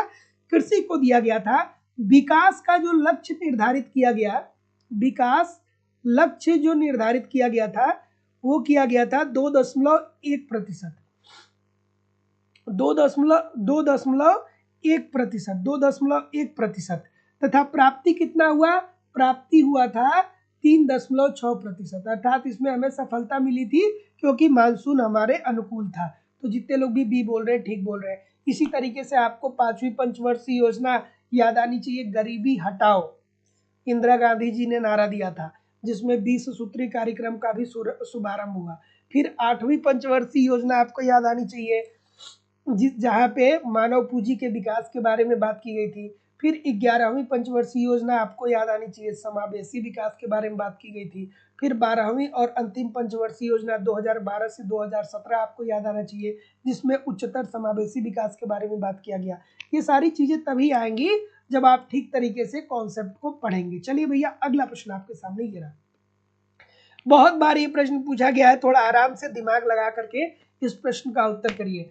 और दोस्तों आप लोगों की इकोनॉमिक्स की दूसरी क्लास लाइव स्टडी इलाहाबाद के मोबाइल एप्लीकेशन पे होती है जहां आपको इकोनॉमिक्स के अलग अलग बैच देखने को मिलते हैं और सभी बैचेस में आपको आपके सिलेबस के अनुसार इकोनॉमिक्स के सारे कंटेंट सिंपल सटीक साधारण भाषा में पढ़ाए जा रहे हैं। जैसे कि आपको आपके सिलेबस के अनुसार इकोनॉमिक्स की कंप्लीट थियरी पढ़ाई जा रही है, अर्थात कॉन्सेप्ट पढ़ाया जा रहा है, क्योंकि कॉन्सेप्ट पढ़ना बहुत जरूरी है। जब तक आपकी थियरी कंप्लीट नहीं होती है तब तक बहुत सारे प्रकार की कंफ्यूजन आपके दिमाग में बने रहते हैं। तो सिंपल सटीक और साधारण भाषा में कंप्लीट आपको थियरी पढ़ाई जाती है। इसके अतिरिक्त कंप्लीट आपको मेरी खुद की हैंड राइटिंग का मैं नोट्स आप लोगों को प्रोवाइड करा रहा हूं ताकि एक तरफ थियरी पढ़ते रहिए, दूसरी तरफ नोट्स के माध्यम से रिवीजन करते रहिए। आपको टेस्ट सीरीज भी दिया जा रहा है, आप समय समय पर टेस्ट दीजिए, अपना इवेल्युएशन करिए कि गलती कहाँ पे हो रही है, गलती क्यों हो रही है, उसमें सुधार करिए, फिर अगला टेस्ट दीजिए जिससे आपकी एक्यूरेसी बेहतर हो पाए। आपको प्रीवियस ईयर के क्वेश्चन पेपर भी दिए जा रहे हैं, डायरेक्टली इनडायरेक्टली बहुत सारे प्रश्न प्रीवियस ईयर से पूछे जाते हैं और करंट की भी क्लासेस आपकी करवाई जा रही है।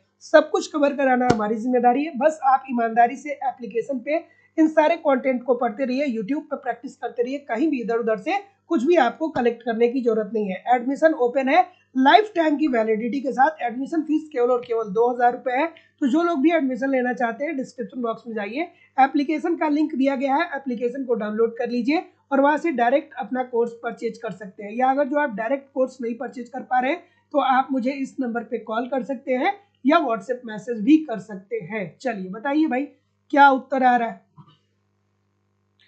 चलिए, और जो लोग भी एप्लीकेशन पे एडमिशन लेकर के पढ़ रहे हैं, बस एक बात मैं बोलूंगा कि बार बार रिवीजन भी करते रहिएगा। एक तरफ थियरी को पढ़ते रहिए, फिर रिवीजन करते रहिए, जो नोट्स दिया हो उसके माध्यम से टेस्ट सीरीज समय समय पे जरूर दीजिएगा, गलतियों को पहचानिएगा, उसमें सुधार करिएगा, फिर अगला टेस्ट दीजिएगा।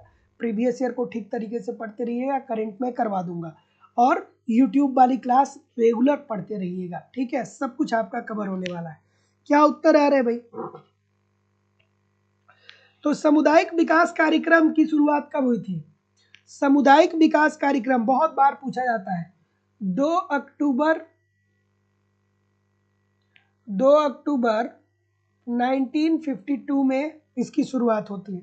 काम के बदले अनाज प्रोग्राम की बात करें तो ये कौन सा वित्तीय वर्ष था? 1968-69, 1977-78, ठीक है, 1977-1978, ठीक है, ये वाला वित्तीय वर्ष था। उसके बाद अगर जो बात करें ट्राइसेम की बात करें तो ये कब आया प्रकाश में? तो 1979 में। और IRDP की बात करें तो 1980, 1980। तो अब आप सुमेलित कर लीजिएगा। तो जितने लोग भी डी सुमेलित कर रहे हैं कि 2, 1, 3, 4, सभी लोग का उत्तर बिल्कुल ठीक हो जाएगा। अगला कि निम्नलिखित में से कौन सा एक भारतीय रिजर्व बैंक द्वारा अपनाया गया मात्रात्मक उधार नियंत्रण का उपाय नहीं है? अब देखिए, ये स्टार्टिंग से ही इस कॉन्सेप्ट के कितने सारे प्रश्न आए हैं। अभी तो मैं बताया हूं कि साख नियंत्रण की 2 विधियां हैं। साख पे नियंत्रण कौन करता है? RBI करता है। और साख का सृजन कौन करता है? वाणिज्यिक बैंकें करती है। ठीक है, साख का सृजन वाणिज्यिक बैंकें करती हैं और साख पे नियंत्रण कौन करता है? तो साख पे नियंत्रण आरबीआई करता है। साख पे नियंत्रण कितने माध्यम से होता है? दो माध्यम से, एक परिणात्मक होता है और और दूसरा गुणात्मक होता है। चलिए क्या उत्तर आ रहा है भाई? ऑप्शन नंबर, ठीक है, ठीक है। तो देखिए ये पूछ रहा है कि मात्रात्मक उपाय नियंत्रण नहीं है, तो मात्रात्मक के अंतर्गत क्या आता है? बैंक दर आता है, रेपो रेट आता है, रिवर्स रेपो रेट आता है, नगद रिजर्व अनुपात आता है, विधिक तरलता अर्थात वैधानिक तरलता अनुपात आता है। लेकिन नैतिक प्रयोजन जो है ये मात्रात्मक नियंत्रण के अंतर्गत नहीं आता है। ये किसके अंतर्गत आता है? ये चयनात्मक नियंत्रण के अंतर्गत आता है। तो जितने लोग भी ऑप्शन नंबर डी बोल रहे हैं बिल्कुल ठीक बोल रहे हैं। अगला, कि भारत में कृषि कराधान के कठिन होने का कारण है। चलिए भाई, और जितने लोग लाइव हैं उतने लोग भी लाइक नहीं किए वीडियो को। क्यों क्यों भाई, ऐसा क्यों है? सभी लोग वीडियो को लाइक कर दीजिए और शेयर कर दीजिए। चलिए क्या उत्तर आ रहा है? ठीक है, ऑप्शन नंबर,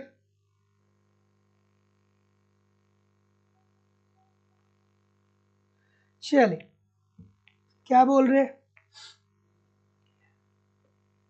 ठीक, क्या उत्तर आ रहा है? डी बोल रहे हैं। तो जितने लोग भी डी बोल रहे हैं कि कृषि कराधान अर्थात अगर तो देखिए कि अगर जो किसानों से कर वसूलना है तो क्यों ये बहुत कठिन काम है? कृषि कराधान क्यों बहुत कठिन है? किसानों से कर वसूलना क्यों बहुत कठिन है? तो सबसे पहले तो आपको दिमाग में आना चाहिए कि सर जी, जब कभी भी चुनाव होता है तो जो राजनीतिक पार्टियां होती है वो यही कहती है कि भैया हम जैसे ही पावर में आएंगे हम किसानों के का पूरा कर्जा माफ कर देंगे। तो जब हर पार्टियां ये चिल्लाती रहती है कि हम किसानों का कर्ज माफ कर देंगे, किसानों के ऊपर हम टैक्स नहीं लगने देंगे, तो ऐसी स्थिति में राजनीतिक इच्छा शक्ति की कमी होगी ही होगी। बिल्कुल ठीक है। लेकिन अगर जो किसानों से कर लेना है आपको, तो उसके लिए आपको कर्मचारी भी तो रखने होंगे। तो कर्मचारी रखने होंगे तो उस कर्मचारी को भी तो सरकार को पैसा देना होगा। तो पता चले कि 100 रुपये टैक्स के रूप में मिल रहा है किसी से और कर्मचारी जो है वो 1 लाख रुपये पर महीना ले रहा है। जैसे आपने अमीन को देखा होगा। अब तो हालांकि गांव में ये लोग नहीं आते हैं, लेकिन पहले आज से 15-20 साल पहले अमीन जो होता था वो गांव में जाता था और हर घरों पे जाता था और कहता था कि आपने नहर से या ट्यूबवेल से इतना पानी चलाया है, इतना पैसा आपको देना है। तो कर संग्रह में बढ़ता हुआ ऊपरी व्यय और राजनीतिक इच्छा शक्ति के साथ कृषि कराधान क्या है? कठिन है। सो ऑप्शन नंबर, जितने लोग भी डी बोल रहे हैं ठीक बोल रहे हैं। अगला, सूची 1 को सूची 2 के साथ सुमेलित करिए। एक प्रश्न पक्का आपके पेपर में किसी कोई भी एग्जाम आप दे रहे हैं, एक प्रश्न यहाँ से जरूर आपको मिलेंगे, क्योंकि ये 4 प्रश्न है। इस 4 में से एक प्रश्न आपके पेपर में जरूर देखने को मिलेंगे। थोड़ा आराम से बताइए इस प्रश्न का उत्तर, और सभी लोग वीडियो को लाइक और शेयर जरूर करते रहा करिए। क्या उत्तर आ रहा है भाई?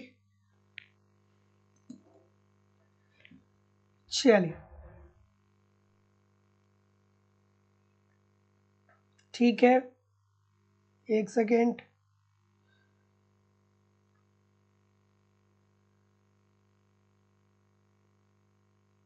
ठीक, क्या उत्तर आ रहा है? एक सेकेंड। और जो लोग भी एप्लीकेशन से कोर्स परचेज कर रहे हैं, कृपया आप अभी कॉल या व्हाट्सएप मैसेज न करिए, अभी आपको बैच में ऐड कर दिया जाएगा कुछ देर में। ठीक, सो क्या उत्तर आ रहा है? ऑप्शन नंबर, अच्छा ऑप्शन तो कुछ है ही नहीं। तो अगर जो वीके आरबी राव की बात करें तो ये किससे संबंधित है? ये राष्ट्रीय आय के आकलन से संबंधित है ना, वीके आरबी राव। ठीक है, जो राष्ट्रीय आय समिति बनी थी उसके ये सदस्य थे। ठीक है, तो वीके आरबी राव राष्ट्रीय आय के आकलन से संबंधित है। चक्रवर्ती कमेटी की अगर जो बात करें तो चक्रवर्ती कमेटी किससे संबंधित है? विकास आयोजन से संबंधित है, विकास आयोजन से संबंधित है। ठीक है, और राजा चिल्लैया की बात करें तो राजकोषीय नीति से संबंधित है, राजकोषीय नीति से। और दांडेकर और रथ की बात करें तो ये निर्धनता आकलन से संबंधित है। तो जितने लोग भी 2 4 3 1 बोल रहे हैं, 2 4 3 1 जितने लोग भी बोल रहे हैं ठीक बोल रहे हैं। अगला, सूची 1 को सूची 2 के साथ सुमेलित करिए। चलिए भाई बताइए। अब देखिए, ऐसे प्रश्नों के लिए आपको प्रैक्टिस जरूरी होती है, इसलिए मैं बोलता हूँ कि प्रैक्टिस तो जरूर करते रहा करिए। जितना जरूरी थियरी पढ़ना है उतना ही जरूरी प्रैक्टिस करना है, दोनों बहुत जरूरी है। चलिए, क्या उत्तर आ रहा है भाई?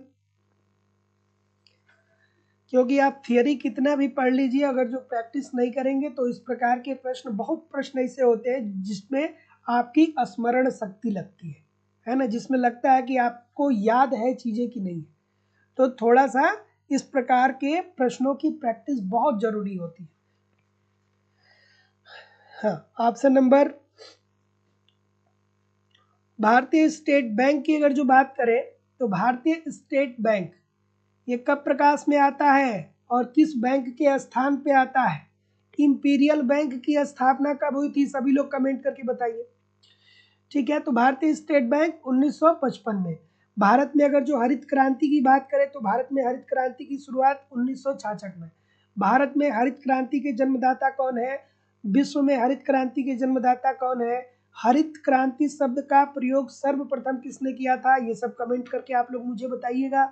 उसके बाद बैंक, 14 बैंकों का जो राष्ट्रीयकरण होता है वो 1969 में होता है, बिल्कुल ठीक है। और अगर जो फेरा की बात करें तो फेरा कब अस्तित्व में आया?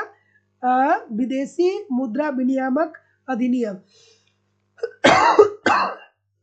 ये कब आया? ये 1973 में आया, 1973 में आया। तो जितने लोग भी ऑप्शन नंबर क्या बोल रहे हैं, 2 3 4 5 सभी लोग का उत्तर बिल्कुल ठीक है। आगे बढ़ते हैं कि भारत में निम्नलिखित संस्थाओं की स्थापना का सही कालक्रम क्या है? और रोज क्लास होती है शाम को 7:10 पे मैं लाइव आ जाता हूँ। रोज आप लोग समय से क्लास ज्वाइन कर लिया करिए।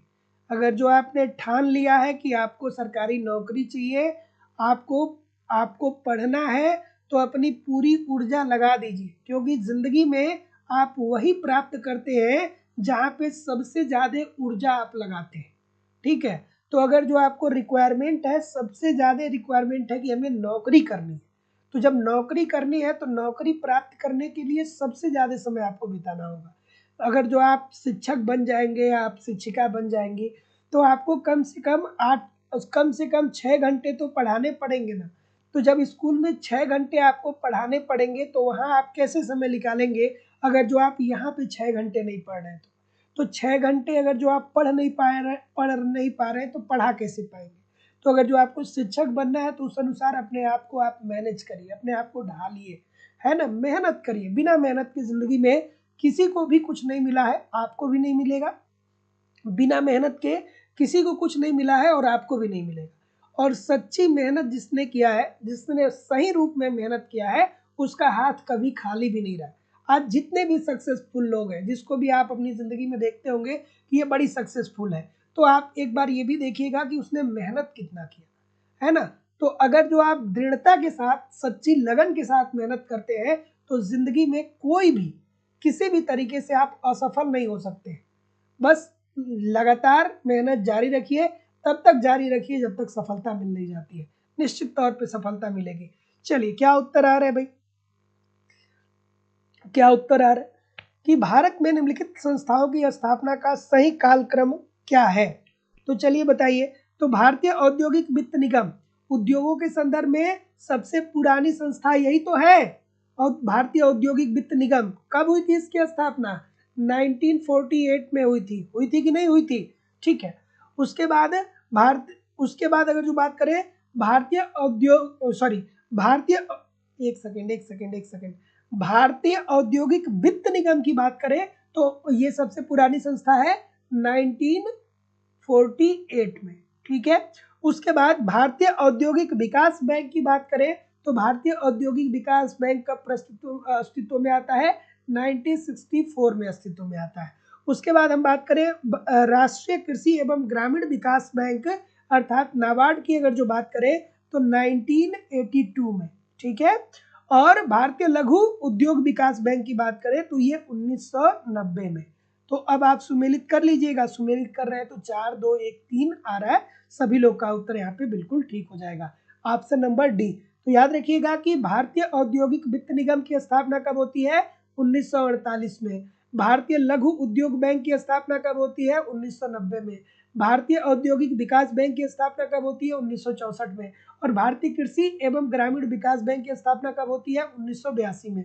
सो जितने लोग भी डी बोल रहे हैं सभी लोग का उत्तर ठीक हो जाएगा। अगला थोड़ा सा एडजस्ट करना होगा, और आज का सेशन 1-2 बार जरूर देखिएगा, क्योंकि कथन कारण वाले प्रश्न मैं जानबूझ के आज के सेशन में थोड़े से ज्यादा लेकर के आया हूं, क्योंकि आने वाले समय में इसका वेटेज आपकी परीक्षा में बढ़ने वाला है ना। कि भारत में वर्षों से व्यावसायिक ढांचा कमोवेश यथावत है, क्या ये बात ठीक है? और अगर जो ये बात ठीक है तो निवेश का स्वरूप मुख्यतः पूंजी प्रधान उद्योगों की ओर निर्देशित करता है। चलिए, सुनीता गुप्ता जी, तस्नीम खान जी, सदानंद जी, सीमा माथुर जी, गणपत लाल माली जी, नैना यादव जी, अजय कुमार जी, राजेश कुमार सिंह जी, ठीक है, दीप माला पाल जी, अर्षिता जी, सदानंद मिश्रा जी, ठीक है। सभी लोगों से निवेदन है कि वीडियो को लाइक और शेयर कर दिया करो। इतने सारे लोग क्लास देख रहे हैं फिर भी लाइक और शेयर की संख्या बहुत कम है। आप लोग सभी लोग एक बार वीडियो को लाइक शेयर कर दीजिए। बहुत तेजी से उत्तर आ रहा है, सबका नाम पढ़ना पॉसिबल नहीं है, लेकिन एक बार वीडियो को लाइक और शेयर जरूर कर दिया करिए। देखिए, अगर जो हम लोग बात करें इस प्रश्न की, तो भारत में वर्षों से व्यावसायिक ढांचा कमोवेश यथावत रहा है, क्या ये बात ठीक है? नहीं भैया, देखिए, जब हमें आजादी मिली थी तो हमारी कुल जनसंख्या का एक बड़ा भाग जो था वो किस पे डिपेंड था? वो कृषि पे डिपेंड था। लेकिन जैसे ही हमें आजादी मिली, वैसे ही क्या हुआ कि हमारे देश में उद्योगों का भी विकास हुआ, उद्योगों का भी विकास हुआ। और उद्योगों के विकास के साथ साथ हमने सेवा क्षेत्र में भी देखा प्रगति, ठीक है। सेवा क्षेत्र का भी विकास देखने को मिला। इतनी ज्यादा नौकरियां कहाँ पे हुआ करती थी? भारत में हुआ करती थी क्या? नहीं हुआ करती थी। इतने सारे लोग रोजगार में संलिप्त थे क्या? आज से जब हमें आजादी मिली थी उस समय इतने सारे लोगों के पास रोजगार था क्या? नहीं था ना। तो भारत में देखिए, थोड़ा ध्यान से देखिएगा कि भारत में वर्षों से व्यावसायिक ढांचा कमोवेश यथावत नहीं रहा। नहीं भैया, ये गलत बात है। क्यों? क्योंकि भारत में व्यावसायिक ढांचा बदला है। कि आप देखेंगे कि जब हमें आजादी मिली तो हमारी कुल जनसंख्या का एक बड़ा भाग जो था वो कृषि पे ही संलग्न था, और कैसे भी करके वो दाल रोटी चावल कैसे भी चला लेते थे। लेकिन जैसे ही हमें आजादी मिली, हमारे देश में उद्योगों का विकास हुआ। जब उद्योगों का विकास हुआ तो सेवा क्षेत्र का भी विकास हुआ, ठीक है। आजादी के पहले ऐसा बिल्कुल नहीं था, तो ये बात तो गलत हो जाएगी। और निवेश का स्वरूप मुख्यतः पूंजी प्रधान उद्योगों की ओर निर्देशित है, ये खूबसूरत सी बात है। बिल्कुल ठीक है भाई, ये बात सही है। अगर जो आप निवेश को बढ़ा रहे हैं तो निवेश का मतलब क्या होता है? निवेश आप किस रूप में करते हैं? आप मुद्रा के रूप में ही करते हैं ना, पूंजी के ही रूप में करते हैं ना। तो निवेश आप क्या कर रहे हैं? पूंजी प्रधान उद्योगों को आप बढ़ा रहे हैं, पूंजी प्रधान उद्योगों को आप बढ़ा रहे हैं, ताकि जब पूंजी प्रधान उद्योगों का विकास होगा तो हमारे देश की टेक्नोलॉजी बेहतर होगी। तो जितने लोग भी डी बोल रहे हैं कि ए गलत है, आर सही है, सभी लोग का उत्तर ठीक है। अगला प्रश्न है कि भारत में भूमि की उत्पादकता कम है, क्या ये बात ठीक है? और अगर जो ये बात ठीक है तो छोटे किसान अधिक उत्पादन करने के लिए प्रेरित नहीं किए जाते। खूबसूरत सा प्रश्न है। और डिस्क्रिप्शन बॉक्स में लाइव स्टडी इलाहाबाद के मोबाइल एप्लीकेशन का लिंक है, एप्लीकेशन को डाउनलोड कर लीजिए। डिस्क्रिप्शन बॉक्स में लाइव स्टडी इलाहाबाद के व्हाट्सएप चैनल का लिंक है, व्हाट्सएप चैनल को ज्वाइन कर लीजिए। डिस्क्रिप्शन बॉक्स में लाइव स्टडी इलाहाबाद के टेलीग्राम चैनल का लिंक है, टेलीग्राम चैनल को आप ज्वाइन कर लीजिए, ताकि वहाँ पे सारी इंफॉर्मेशन आपको मिलती रहे। ये देखिए कितना खूबसूरत सा प्रश्न है, मजा आ जाएगा इस प्रश्न को करके। इकोनॉमिक्स एक ऐसा सब्जेक्ट है कि अगर एक बार समझ लिए फिर बहुत मजा आने वाला है, बहुत मजा आने वाला है। अब देखिए, भारत में भूमि की उत्पादकता कम है, क्या ये बात ठीक है? क्या ये बात ठीक है? हाँ सर, बिल्कुल बात ये ठीक है। अगर जो आप इंग्लैंड की बात करेंगे, आप अमेरिका की बात करेंगे, तो उनकी उत्पादकता देखेंगे और हमारी उत्पादकता देखेंगे तो हमारी उत्पादकता बहुत कम है।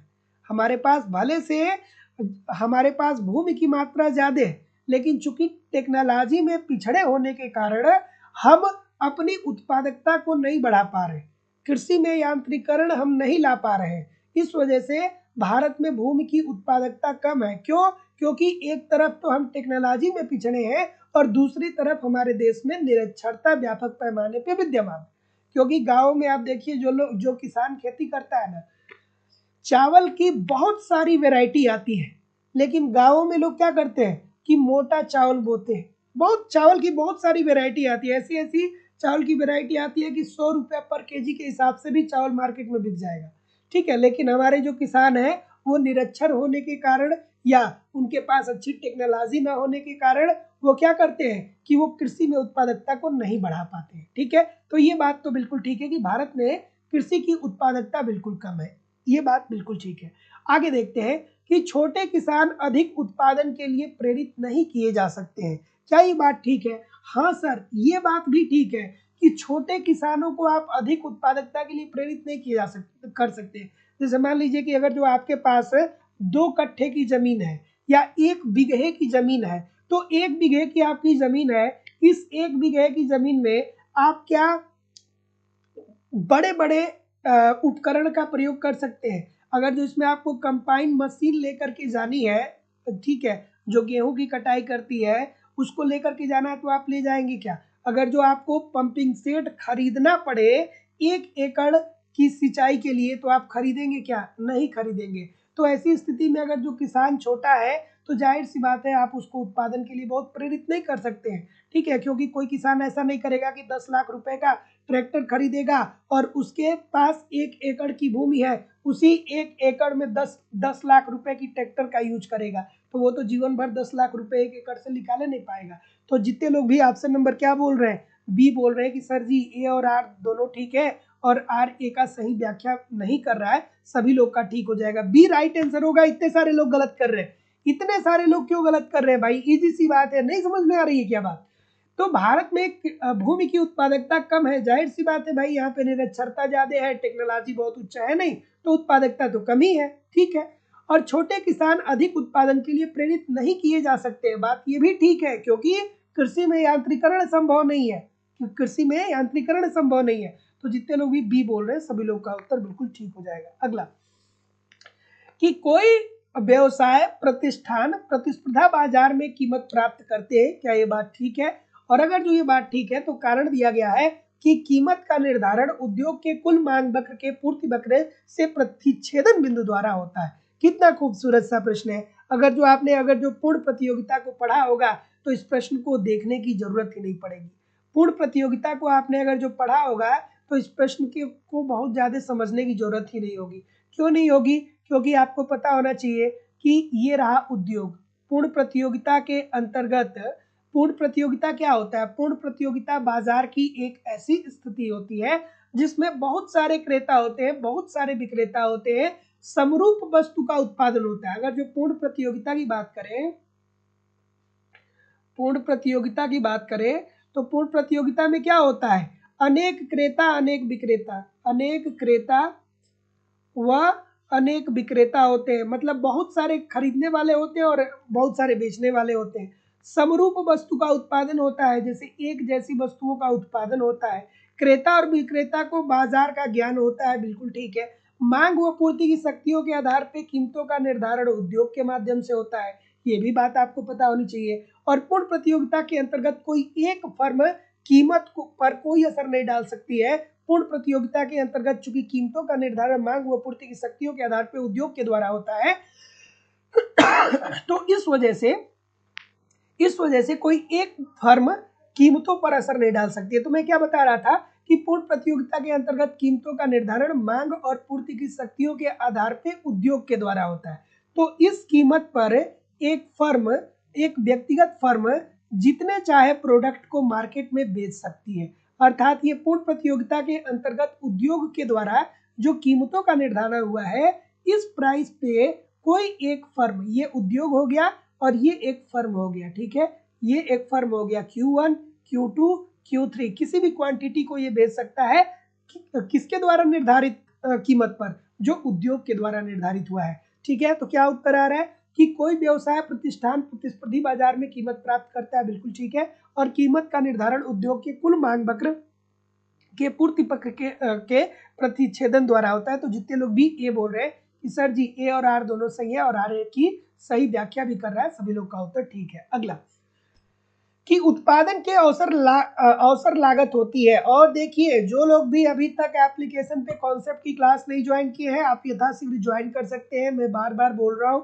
कि यार देखिए, थियरी पढ़ना बहुत जरूरी है। जब तक आप थियरी नहीं पढ़ेंगे ना, तब तक बहुत सारी ऐसी चीजें होती हैं जो डायरेक्ट ऑब्जेक्टिव क्वेश्चन के माध्यम से नहीं समझाई जा सकती है। तो आपको आपके सिलेबस के अनुसार कंप्लीट थियरी पढ़ाई जा रही है, कंप्लीट आपको नोट्स दिया जा रहा है, टेस्ट सीरीज, प्रीवियस ईयर के क्वेश्चन पेपर और करंट सारी चीजें आपको प्रोवाइड की जा रही है लाइफ टाइम की वैलिडिटी के साथ। ईमानदारी से इन सारे कंटेंट को एप्लीकेशन पे फॉलो करते रहिए। 1.5-2 घंटे एप्लीकेशन पे पढ़िए, 1.5-2 घंटे यूट्यूब पे पढ़िए, सब कुछ आपका कवर होने वाला है। तो जो लोग भी एडमिशन लेना चाहते हैं, डिस्क्रिप्शन बॉक्स में जाइए, एप्लीकेशन का लिंक दिया गया है, एप्लीकेशन को डाउनलोड करके वहां से डायरेक्ट आप कोर्स को परचेज कर सकते हैं। या अगर जो आप वहां से डायरेक्ट कोर्स को नहीं परचेज कर पा रहे हैं, तो आप मुझे इस नंबर पे कॉल कर लीजिए या व्हाट्सएप मैसेज कर लीजिए। इस प्रश्न को देख करके किस अर्थशास्त्री की याद आई? सॉरी, इस प्रश्न को देख करके किस अर्थशास्त्री की याद आई? अवसर लागत की बात किसने किया था भाई? कोई बताएगा? अवसर लागत की बात किसने किया था? कोई कमेंट करके बताएगा? बताओ भाई, सभी लोग बताओ, सभी लोग बताइए। ठीक है, ठीक ठीक है। तो देखिए, अवसर लागत की बात किसने किया था? हैबरलर ने किया था। किसने किया था? हैबरलर ने।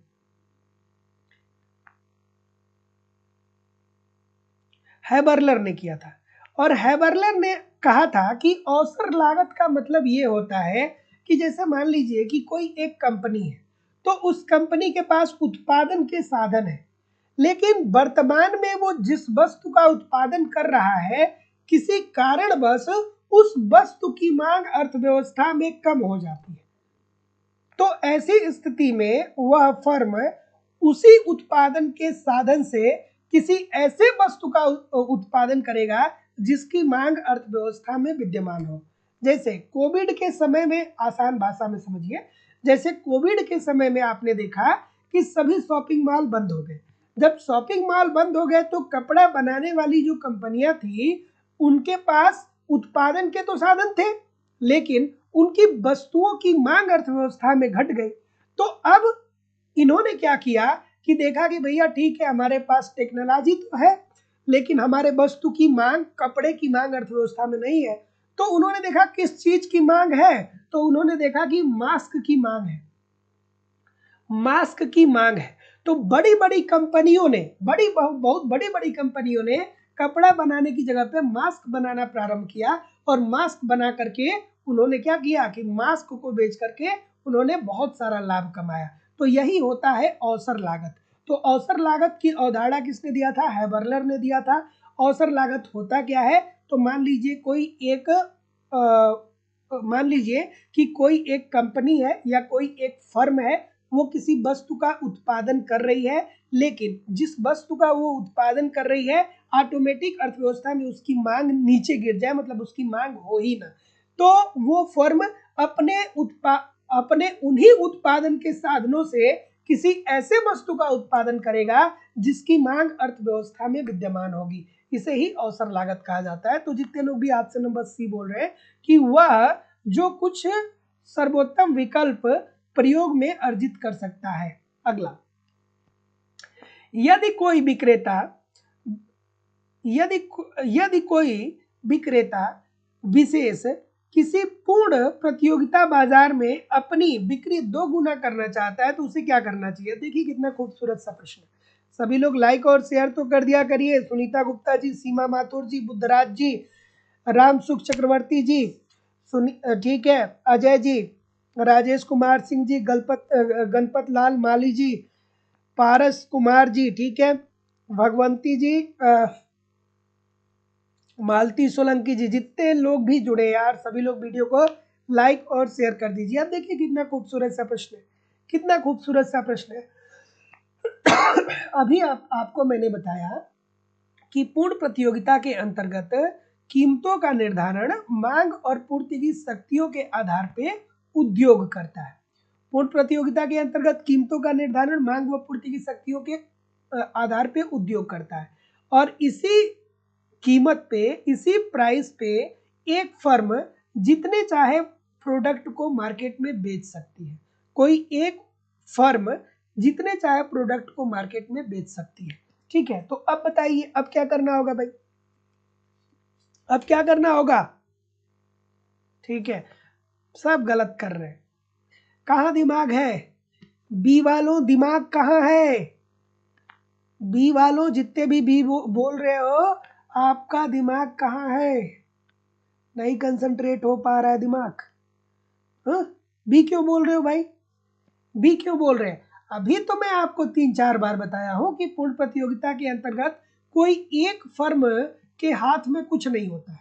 उसके हाथ में एक ही बात होती है कि पूर्ण प्रतियोगिता के अंतर्गत कीमतों का निर्धारण मांग व पूर्ति की शक्तियों के आधार पर उद्योग ने जो कीमत निर्धारित किया है, उसी कीमत पर एक व्यक्तिगत फर्म जितने प्रोडक्ट को चाहे मार्केट में बेच सकती है। ठीक है, तो अब देखिए पूर्ण प्रतियोगिता के अंतर्गत अगर जो कोई विक्रेता अपनी बिक्री को 2 गुना करना चाहे, अपनी वस्तुओं की बिक्री को बढ़ाना चाहे, तो जाहिर सी बात है कि वह सिर्फ बिक्री के लिए 2 गुनी मात्रा रखेगा, अर्थात उसे प्रोडक्ट को मार्केट में 2 गुना रखना पड़ेगा। इजी सी बात है। तो वही कीमत का निर्धारण मांग व पूर्ति की शक्तियों के आधार पर उद्योग जो करता है, उसी कीमत पर एक फर्म अगर जो 2 गुना वस्तुओं को बेचना चाहेगा तो वो 2 गुना वस्तु को रखेगा, 4 गुना बेचना चाहेगा तो वो 4 गुना रखेगा, 10 गुना बेचना चाहेगा तो 10 गुना रखेगा, तभी हो पाएगा। वैसे वो कोई इम्पैक्ट नहीं डाल पाएगा बाजार पे। अगला प्रश्न है कि पूर्ण प्रतियोगी बाजार में फर्म के औसत और सीमांत आय वक्र संपाती होते हैं। क्यों होते हैं भाई? क्या उत्तर आ रहा है? ऑप्शन नंबर, तो ये भी तो इजी सी बात है, अभी तो मैंने आपको बताया था। अभी तो मैं आपको बताया कि पूर्ण प्रतियोगिता के अंतर्गत कीमतों का निर्धारण मांग व पूर्ति की शक्तियों के आधार पे एक उद्योग के द्वारा होता है। ठीक है, और मांग व पूर्ति की शक्तियों के आधार पे उद्योग जिन कीमतों का निर्धारण करता है, जिस प्राइस का निर्धारण करता है, इसी प्राइस पे एक फर्म जितने चाहे प्रोडक्ट को मार्केट में बेच सकती है। क्वांटिटी 1, क्वांटिटी 2, क्वांटिटी 3, अर्थात Q1, Q2, Q3 और Q4। ठीक है, तो फर्म क्या होती है? कीमत ग्राही होती है। तो जितने लोग भी ए बोल रहे हैं सभी लोग का उत्तर यहाँ पे बिल्कुल ठीक हो जाएगा। पूर्ण प्रतियोगिता के अंतर्गत कीमतों का निर्धारण मांग व पूर्ति की शक्तियों के आधार पर उद्योग के द्वारा होता है, और पूर्ण प्रतियोगिता में कोई एक फर्म कीमत पर कोई असर नहीं डाल पाती है, वो कीमत को स्वीकार करने वाली होती है। ऑप्शन नंबर ए। अगला, कि निम्नलिखित में से कौन सा एक लगान संबंधी रिकार्डो के सिद्धांत में सीमांत भूमि की अवधारणा को निर्दिष्ट करता है? खूबसूरत सा प्रश्न। चलिए भाई, तो अब देखिए यहाँ पे आपको फिर वही बात होनी चाहिए कि रिकार्डो का लगान सिद्धांत आपको याद होना चाहिए। तो लगान का प्रतिष्ठित सिद्धांत किसे कहा जाता है? रिकार्डो के सिद्धांत को कहा जाता है। लगान का प्रतिष्ठित सिद्धांत किस सिद्धांत को कहा जाता है? रिकार्डो के लगान सिद्धांत को। रिकार्डो साहब ने क्या बोला? रिकार्डो साहब ने कहा कि देखिए भैया, भूमि की उर्वरा शक्ति अलग अलग होती है, भूमि की उर्वरा शक्ति अलग अलग होती है। जो भूमि जितना उर्वरक होगी वो उतना लगान देगी, जो भूमि उर्वरक होगी वो लगान देगी, जो भूमि उर्वरक नहीं होगी वो लगान नहीं देगी। अर्थात जो भूमि उर्वरक होगी उसे अधिसीमांत भूमि बोला जाएगा, जो भूमि उर्वरक होगी उसे अधिसीमांत भूमि बोला जाएगा, और अधिसीमांत भूमि उर्वरक होगी अर्थात ये भूमि लगान देगी। ठीक है, लगान देगी अर्थात ये भूमि उपजाऊ होगा। और वही दूसरी तरफ उन्होंने बोला कि ऐसी भूमि जो उर्वरक नहीं होगी वो लगान नहीं देगी, अर्थात उसे उन्होंने सीमांत भूमि बोला। तो सीमांत भूमि ऐसी भूमि होती है जो उर्वरक नहीं होती है, जिसे बंजर भूमि हो गया, जैसे तालाब हो गया, इसको इन्होंने कहा, इसको इन्होंने सीमांत भूमि कहा। तो सीमांत भूमि ऐसी भूमि होती है जो उर्वरक नहीं होती है, अर्थात ये लगान नहीं देंगी, लगान नहीं देगी। ठीक है, उसके बाद आपको रिकार्डो साहब में क्या याद आना चाहिए, इन्होंने कहा कि भूमि की पूर्तियां बेलोचदार है। भूमि की पूर्ति क्या है, पूर्तियां बेलोचदार है, भूमि की पूर्ति को नहीं बढ़ाया जा सकता है। ठीक है, भूमि को उन्होंने क्या कहा कि भूमि जो है वो सीमित मात्रा में विद्यमान है और एक समय ऐसा आएगा कि अर्थव्यवस्था स्थिर अवस्था में पहुंच जाएगी। क्यों, क्योंकि कृषि योग्य भूमि बचेगा ही नहीं, और कृषि योग्य भूमि बचेगा ही नहीं तो देश में उत्पादन नहीं होगा, और उत्पादन नहीं होगा तो देश स्थिर अवस्था में पहुंच जाएगा। ये सारी बातें आपको याद होनी चाहिए।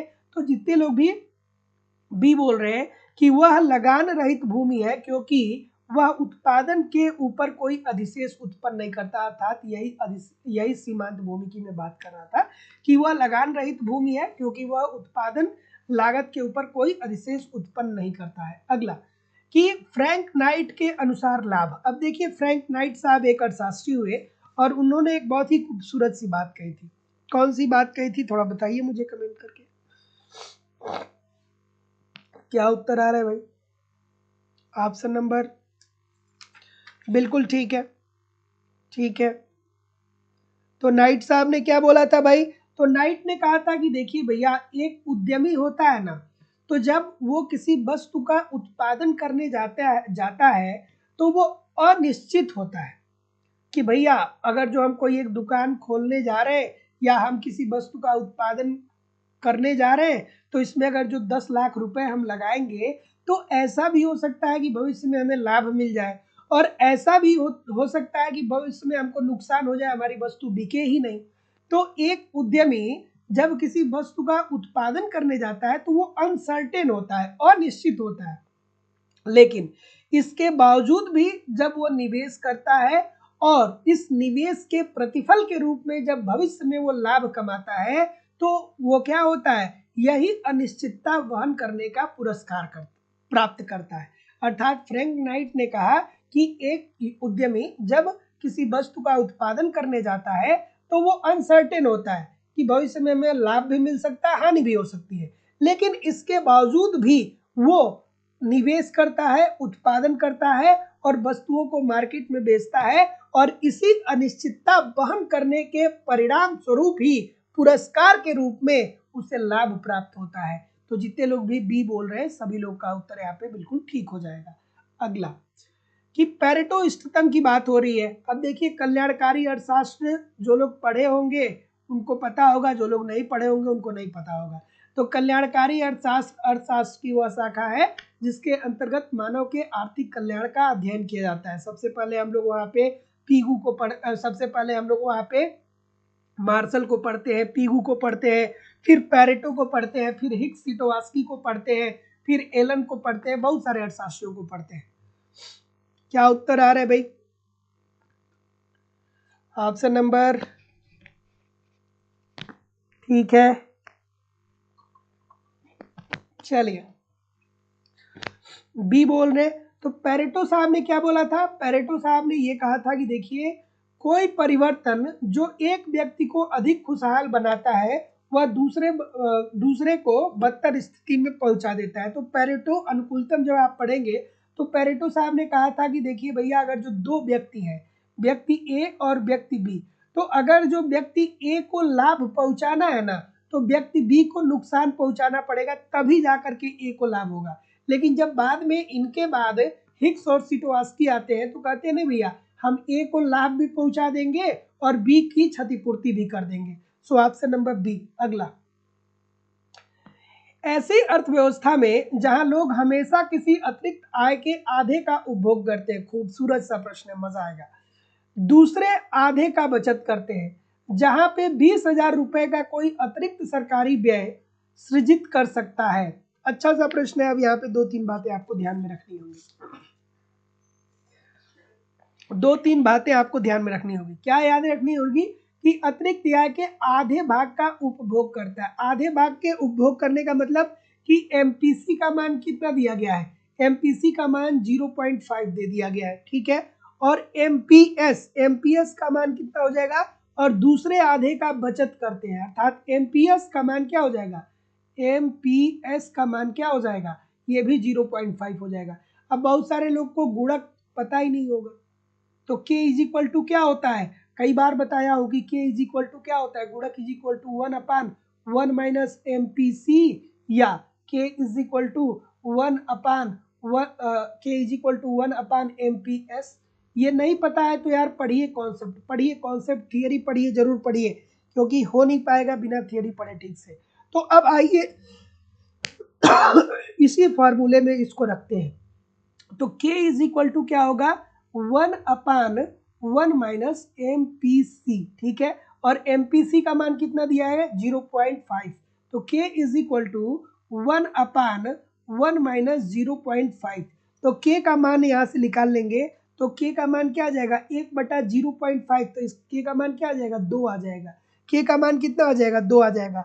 और अब यहाँ से ये क्या पूछ रहा है कि अतिरिक्त सरकारी व्यय सृजित कर सकता है, तो अतिरिक्त व्यय से सृजित आय आपको निकालना है, अतिरिक्त व्यय से सृजित आय, ये क्या हो जाएगा, तो ये हो जाएगा कि कितना ये दिया गया है 20,000 दिया गया है ना, तब 20,000 और के का मान कितना है 2 है, तो 20,000 गुणा 2 अर्थात कितना आ जाएगा 40,000, ठीक है, 40,000 रुपए की अतिरिक्त आय। अब ऐसे प्रश्नों के लिए यार थियरी पढ़िए, क्योंकि ये प्रश्न आपको या तो कंपटीशन में बाहर कर देंगे या तो आपको कंपटीशन में बहुत आगे लेकर के जाएंगे। चलिए अगला प्रश्न आपके सामने ये रहा कि सोलो द्वारा प्रतिपादित 9 क्लासिकी समृद्धि मॉडल में निम्नलिखित में से किसको मानकर चला गया है। अब 9 क्लासिकल मॉडल की मान्यता आपको पता होनी चाहिए, नहीं पता है तो पढ़िए भाई, जहाँ पे आप लोग पढ़ते हैं किसको किसको पढ़ते हैं, जहाँ पे हैरल्ड डोमर को पढ़ते हैं, जहाँ पे आप लोग जेएस मिल को पढ़ते हैं, वहीं पे तो आगे चल के हम लोग सोलो को भी पढ़ते हैं ना, तो सोलो का 9 क्लासिकल मॉडल ये पढ़ाया गया है एप्लीकेशन पे। जो लोग भी एडमिशन लिए हैं आप जाइए अपने फोल्डर में जाइए और वहाँ पे ये क्लास होगी, इसको ठीक तरीके से देख लीजिएगा, ठीक है। तो अगर जो ठीक है, जब हैरल्ड डोमर मॉडल को हम लोग पढ़ते हैं उसी के बाद इसको पढ़ते हैं, देखिए ठीक है। तो जो सोलो मॉडल था वो हैरल्ड डोमर का ही विस्तृत रूप था, ठीक है, हैरल्ड डोमर की मान्यताओं को ही सोलो साहब ने लेकर के चला था, और इनकी मान्यताएं क्या थी, इनकी मान्यता थी कि अर्थव्यवस्था में पूर्ण रोजगार है, अर्थव्यवस्था में क्या है पूर्ण रोजगार है और बंद अर्थव्यवस्था है। और दूसरी मान्यता क्या थी कि जनसंख्या की वृद्धि दर दी गई है और उत्पादन फलन जो होते हैं वो सजाती होते हैं, तकनीकी प्रगति को इन्होंने भी स्थिर माना था। तो क्या उत्तर होगा भैया, स्थिर जनसंख्या समृद्धि, ये बात बिल्कुल ठीक है। और परिवर्ती पूंजी अनुपात, इसकी भी बात ये करते हैं। तो जितने लोग भी डी बोल रहे हैं कि सर जी 2 और 3 सही होगा, सभी लोग का उत्तर यहाँ पे बिल्कुल ठीक हो जाएगा। परिवर्तित बचत दर की ये बात नहीं करते हैं। तो जितने लोग भी ऑप्शन नंबर क्या बोल रहे हैं, जितने लोग भी ऑप्शन नंबर डी बोल रहे हैं ठीक बोल रहे हैं। अगला कि अवमूल्यन की सफलता के लिए मार्शल लर्नर की शर्त पूरी होनी चाहिए और अवमूल्यन के फलस्वरूप निर्यात महंगे और आयात सस्ते होते हैं। अब मार्शल लर्नर की अगर जो शर्त की बात करें तो आपको याद होना चाहिए, आपको पता होना चाहिए, नहीं पता है तो यार पता करिए, ठीक है। आपको 3 कंडीशन EX प्लस EM जब क्या होते हैं ग्रेटर देन 1 होता है, ठीक है। दूसरा EX प्लस EM जब इज इक्वल टू 1 होता है, और EX प्लस EM जब लेस देन 1 के होता है। ये 3 कंडीशन होती है भाई मार्शल लर्नर को अगर जो आप पढ़ेंगे तो। चलिए क्या उत्तर आ रहा है भाई,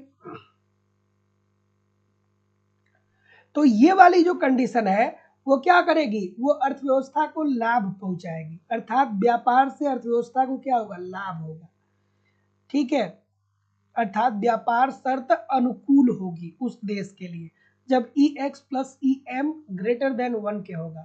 यहाँ पे क्या होगा, व्यापार स्थिर अवस्था में होगी, ये क्या होगा स्थिर अवस्था में होगी जब EX plus EM is equal to 1 होगा। और जब EX plus EM less than 1 के होगा तो यहाँ पे क्या होगा, यहाँ पे क्या होगा, यहाँ पे क्या होगा व्यापार से हानि होगी, यहाँ पे क्या होगा व्यापार से हानि होगी। यही 3 कंडीशन मार्शल लर्नर ने दिया था। चलिए ऑप्शन नंबर ठीक है। और कोई? तो अवमूल्यन की सफलता के लिए मार्शल लर्नर की शर्त पूरी होनी चाहिए, बिल्कुल ठीक है। और अवमूल्यन के फलस्वरूप निर्यात महंगे और आयात सस्ते हो जाते हैं। क्या ये बात ठीक है? क्या ये बात ठीक है? ये बात ठीक थोड़ी है यार, ये बात तो गलत हो जाएगी।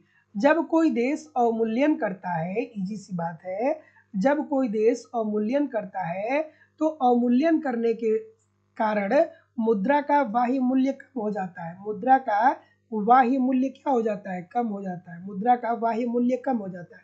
और जब मुद्रा का बाह्य मूल्य कम हो जाता है तो जाहिर सी बात है कि निर्यात जो है वो सस्ते हो जाएंगे। निर्यात क्या होंगे? सस्ते हो जाएंगे। और आयात क्या हो जाएगा? आयात जो है वो महंगा हो जाएगा। आयात क्या होगा? आयात आपका महंगा हो जाएगा। So option number C. तो सभी लोग कमेंट करके बताइए कि कितने प्रतिशत प्रश्न आपके सही हुए। और आप लोगों की जो इकोनॉमिक्स की दूसरी क्लास है वो लाइव स्टडी इलाहाबाद के मोबाइल एप्लीकेशन पे होती है, जहाँ पे आपको इकोनॉमिक्स के अलग अलग बैच देखने को मिलते हैं। और सभी बैचेज में आपको आपके सिलेबस के अनुसार इकोनॉमिक्स के सारे कंटेंट सिंपल सटीक साधारण भाषा में कराए जाते हैं। आपको उत्तर प्रदेश टीजीटी पीजीटी का अलग बैच देखने को मिलेगा, बिहार टीजीटी पीजीटी का अलग बैच देखने को मिलेगा, यूजीसी नेट का अलग बैच है, झारखंड में टीजीटी पीजीटी और जेट के लिए अलग बैच है, मध्य प्रदेश में जो शिक्षक भर्ती है जिसमें सेट और टेट की बात किया जाए तो इसके लिए अलग अलग बैच है, उत्तराखंड में लेक्चरर के लिए अलग बैच है, एलटी ग्रेड के लिए अलग बैच है, जीआईसी लेक्चरर के लिए अलग बैच है, हरियाणा पीजीटी, अलग अलग राज्यों में जो असिस्टेंट प्रोफेसर की परीक्षा है उसके लिए अलग अलग बैच है। और सभी बैचेज में अलग अलग क्लासेस चलती है, जिसमें आपको आपके सिलेबस के अनुसार एक रणनीति के तहत इकोनॉमिक्स के सारे कंटेंट दिए जाते हैं, ताकि कम समय में बेहतर ढंग से आप इकोनॉमिक्स को सीख सकें, समझ सकें और सफलता को सुनिश्चित कर सकें। जैसे कि आपको आपके सिलेबस के अनुसार कंप्लीट कॉन्सेप्ट पढ़ाया जा रहा है, अर्थात थियरी की क्लास पढ़ाई जा रही है। थियरी पढ़ना बहुत जरूरी है, एक क्रम से थियरी पढ़ते रहिए। बहुत दिनों के बाद भी आप इकोनॉमिक्स पढ़ने जा रहे हैं तो परेशान ना होइए, सब कुछ आपको यहाँ पे समझ में आने वाला है। बस जिस तरीके से, जिस क्रम से मैं बोलता हूँ उस तरीके से क्लासेस को फॉलो करते रहिए। उसके अतिरिक्त आपको यहाँ पे कंप्लीट मैं खुद की हैंड राइटिंग का नोट्स आप लोगों को दे रहा हूँ, ताकि एक तरफ थियरी पढ़ते रहिए और दूसरी तरफ नोट्स के माध्यम से रिवीजन करते रहिए। ताकि बहुत सारे बच्चों को देखने को मिलता है कि एक तरफ पढ़ते चले जाते हैं, दूसरी तरफ भूलता चला जाता है। तो ऐसा बिल्कुल आपको नहीं करना है। एक तरफ आप थियरी को पढ़िए, कॉन्सेप्ट को पढ़िए, और दूसरी तरफ नोट्स के माध्यम से रिवीजन करते रहिए। आपको यहाँ पे टेस्ट सीरीज दिया जा रहा है, आप टेस्ट दीजिए, देखिए गलती कहाँ पे हो रही है, गलती क्यों हो रही है, इसमें सुधार करिए, फिर अगला टेस्ट दीजिए जिससे आपकी एक्यूरेसी बेहतर हो पाए। आपको यहाँ पे प्रीवियस ईयर के क्वेश्चन पेपर भी दिए जा रहे हैं, ठीक है। यहाँ पे आपको प्रीवियस ईयर के क्वेश्चन पेपर भी दिए जा रहे हैं, डायरेक्टली इनडायरेक्टली बहुत सारे प्रश्न प्रीवियस ईयर से पूछे जाते हैं। और करंट की भी क्लासेस होती है, राजस्थान की भी क्लास मिल जाएगी। कोई बोल रहा है कि सर राजस्थान की भी क्लास मिल जाएगी, परेशान ना होइएगा। तो मतलब सारी चीज़ें आपको मेरे द्वारा यहाँ दी जाती है। कोर्स की वैलिडिटी की बात करें तो लाइफ टाइम वैलिडिटी के साथ आपको कोर्स मिलता है। एडमिशन फीस केवल और केवल 2000 रुपये है। तो जो लोग भी एडमिशन लेना चाहते हैं डिस्क्रिप्शन बॉक्स में जाइए, एप्लीकेशन का लिंक दिया गया है, एप्लीकेशन को डाउनलोड करके डायरेक्ट वहाँ से कोर्स को परचेज कर लीजिएगा। या किसी भी इंक्वायरी के लिए आप मुझे इस नंबर पर कॉल कर सकते हैं या व्हाट्सएप मैसेज भी कर सकते हैं। So thank you very much everybody, मिलते हैं नेक्स्ट क्लास में। तब तक के लिए आप पढ़ते रहिए, आगे बढ़ते रहिए। नमस्कार, धन्यवाद।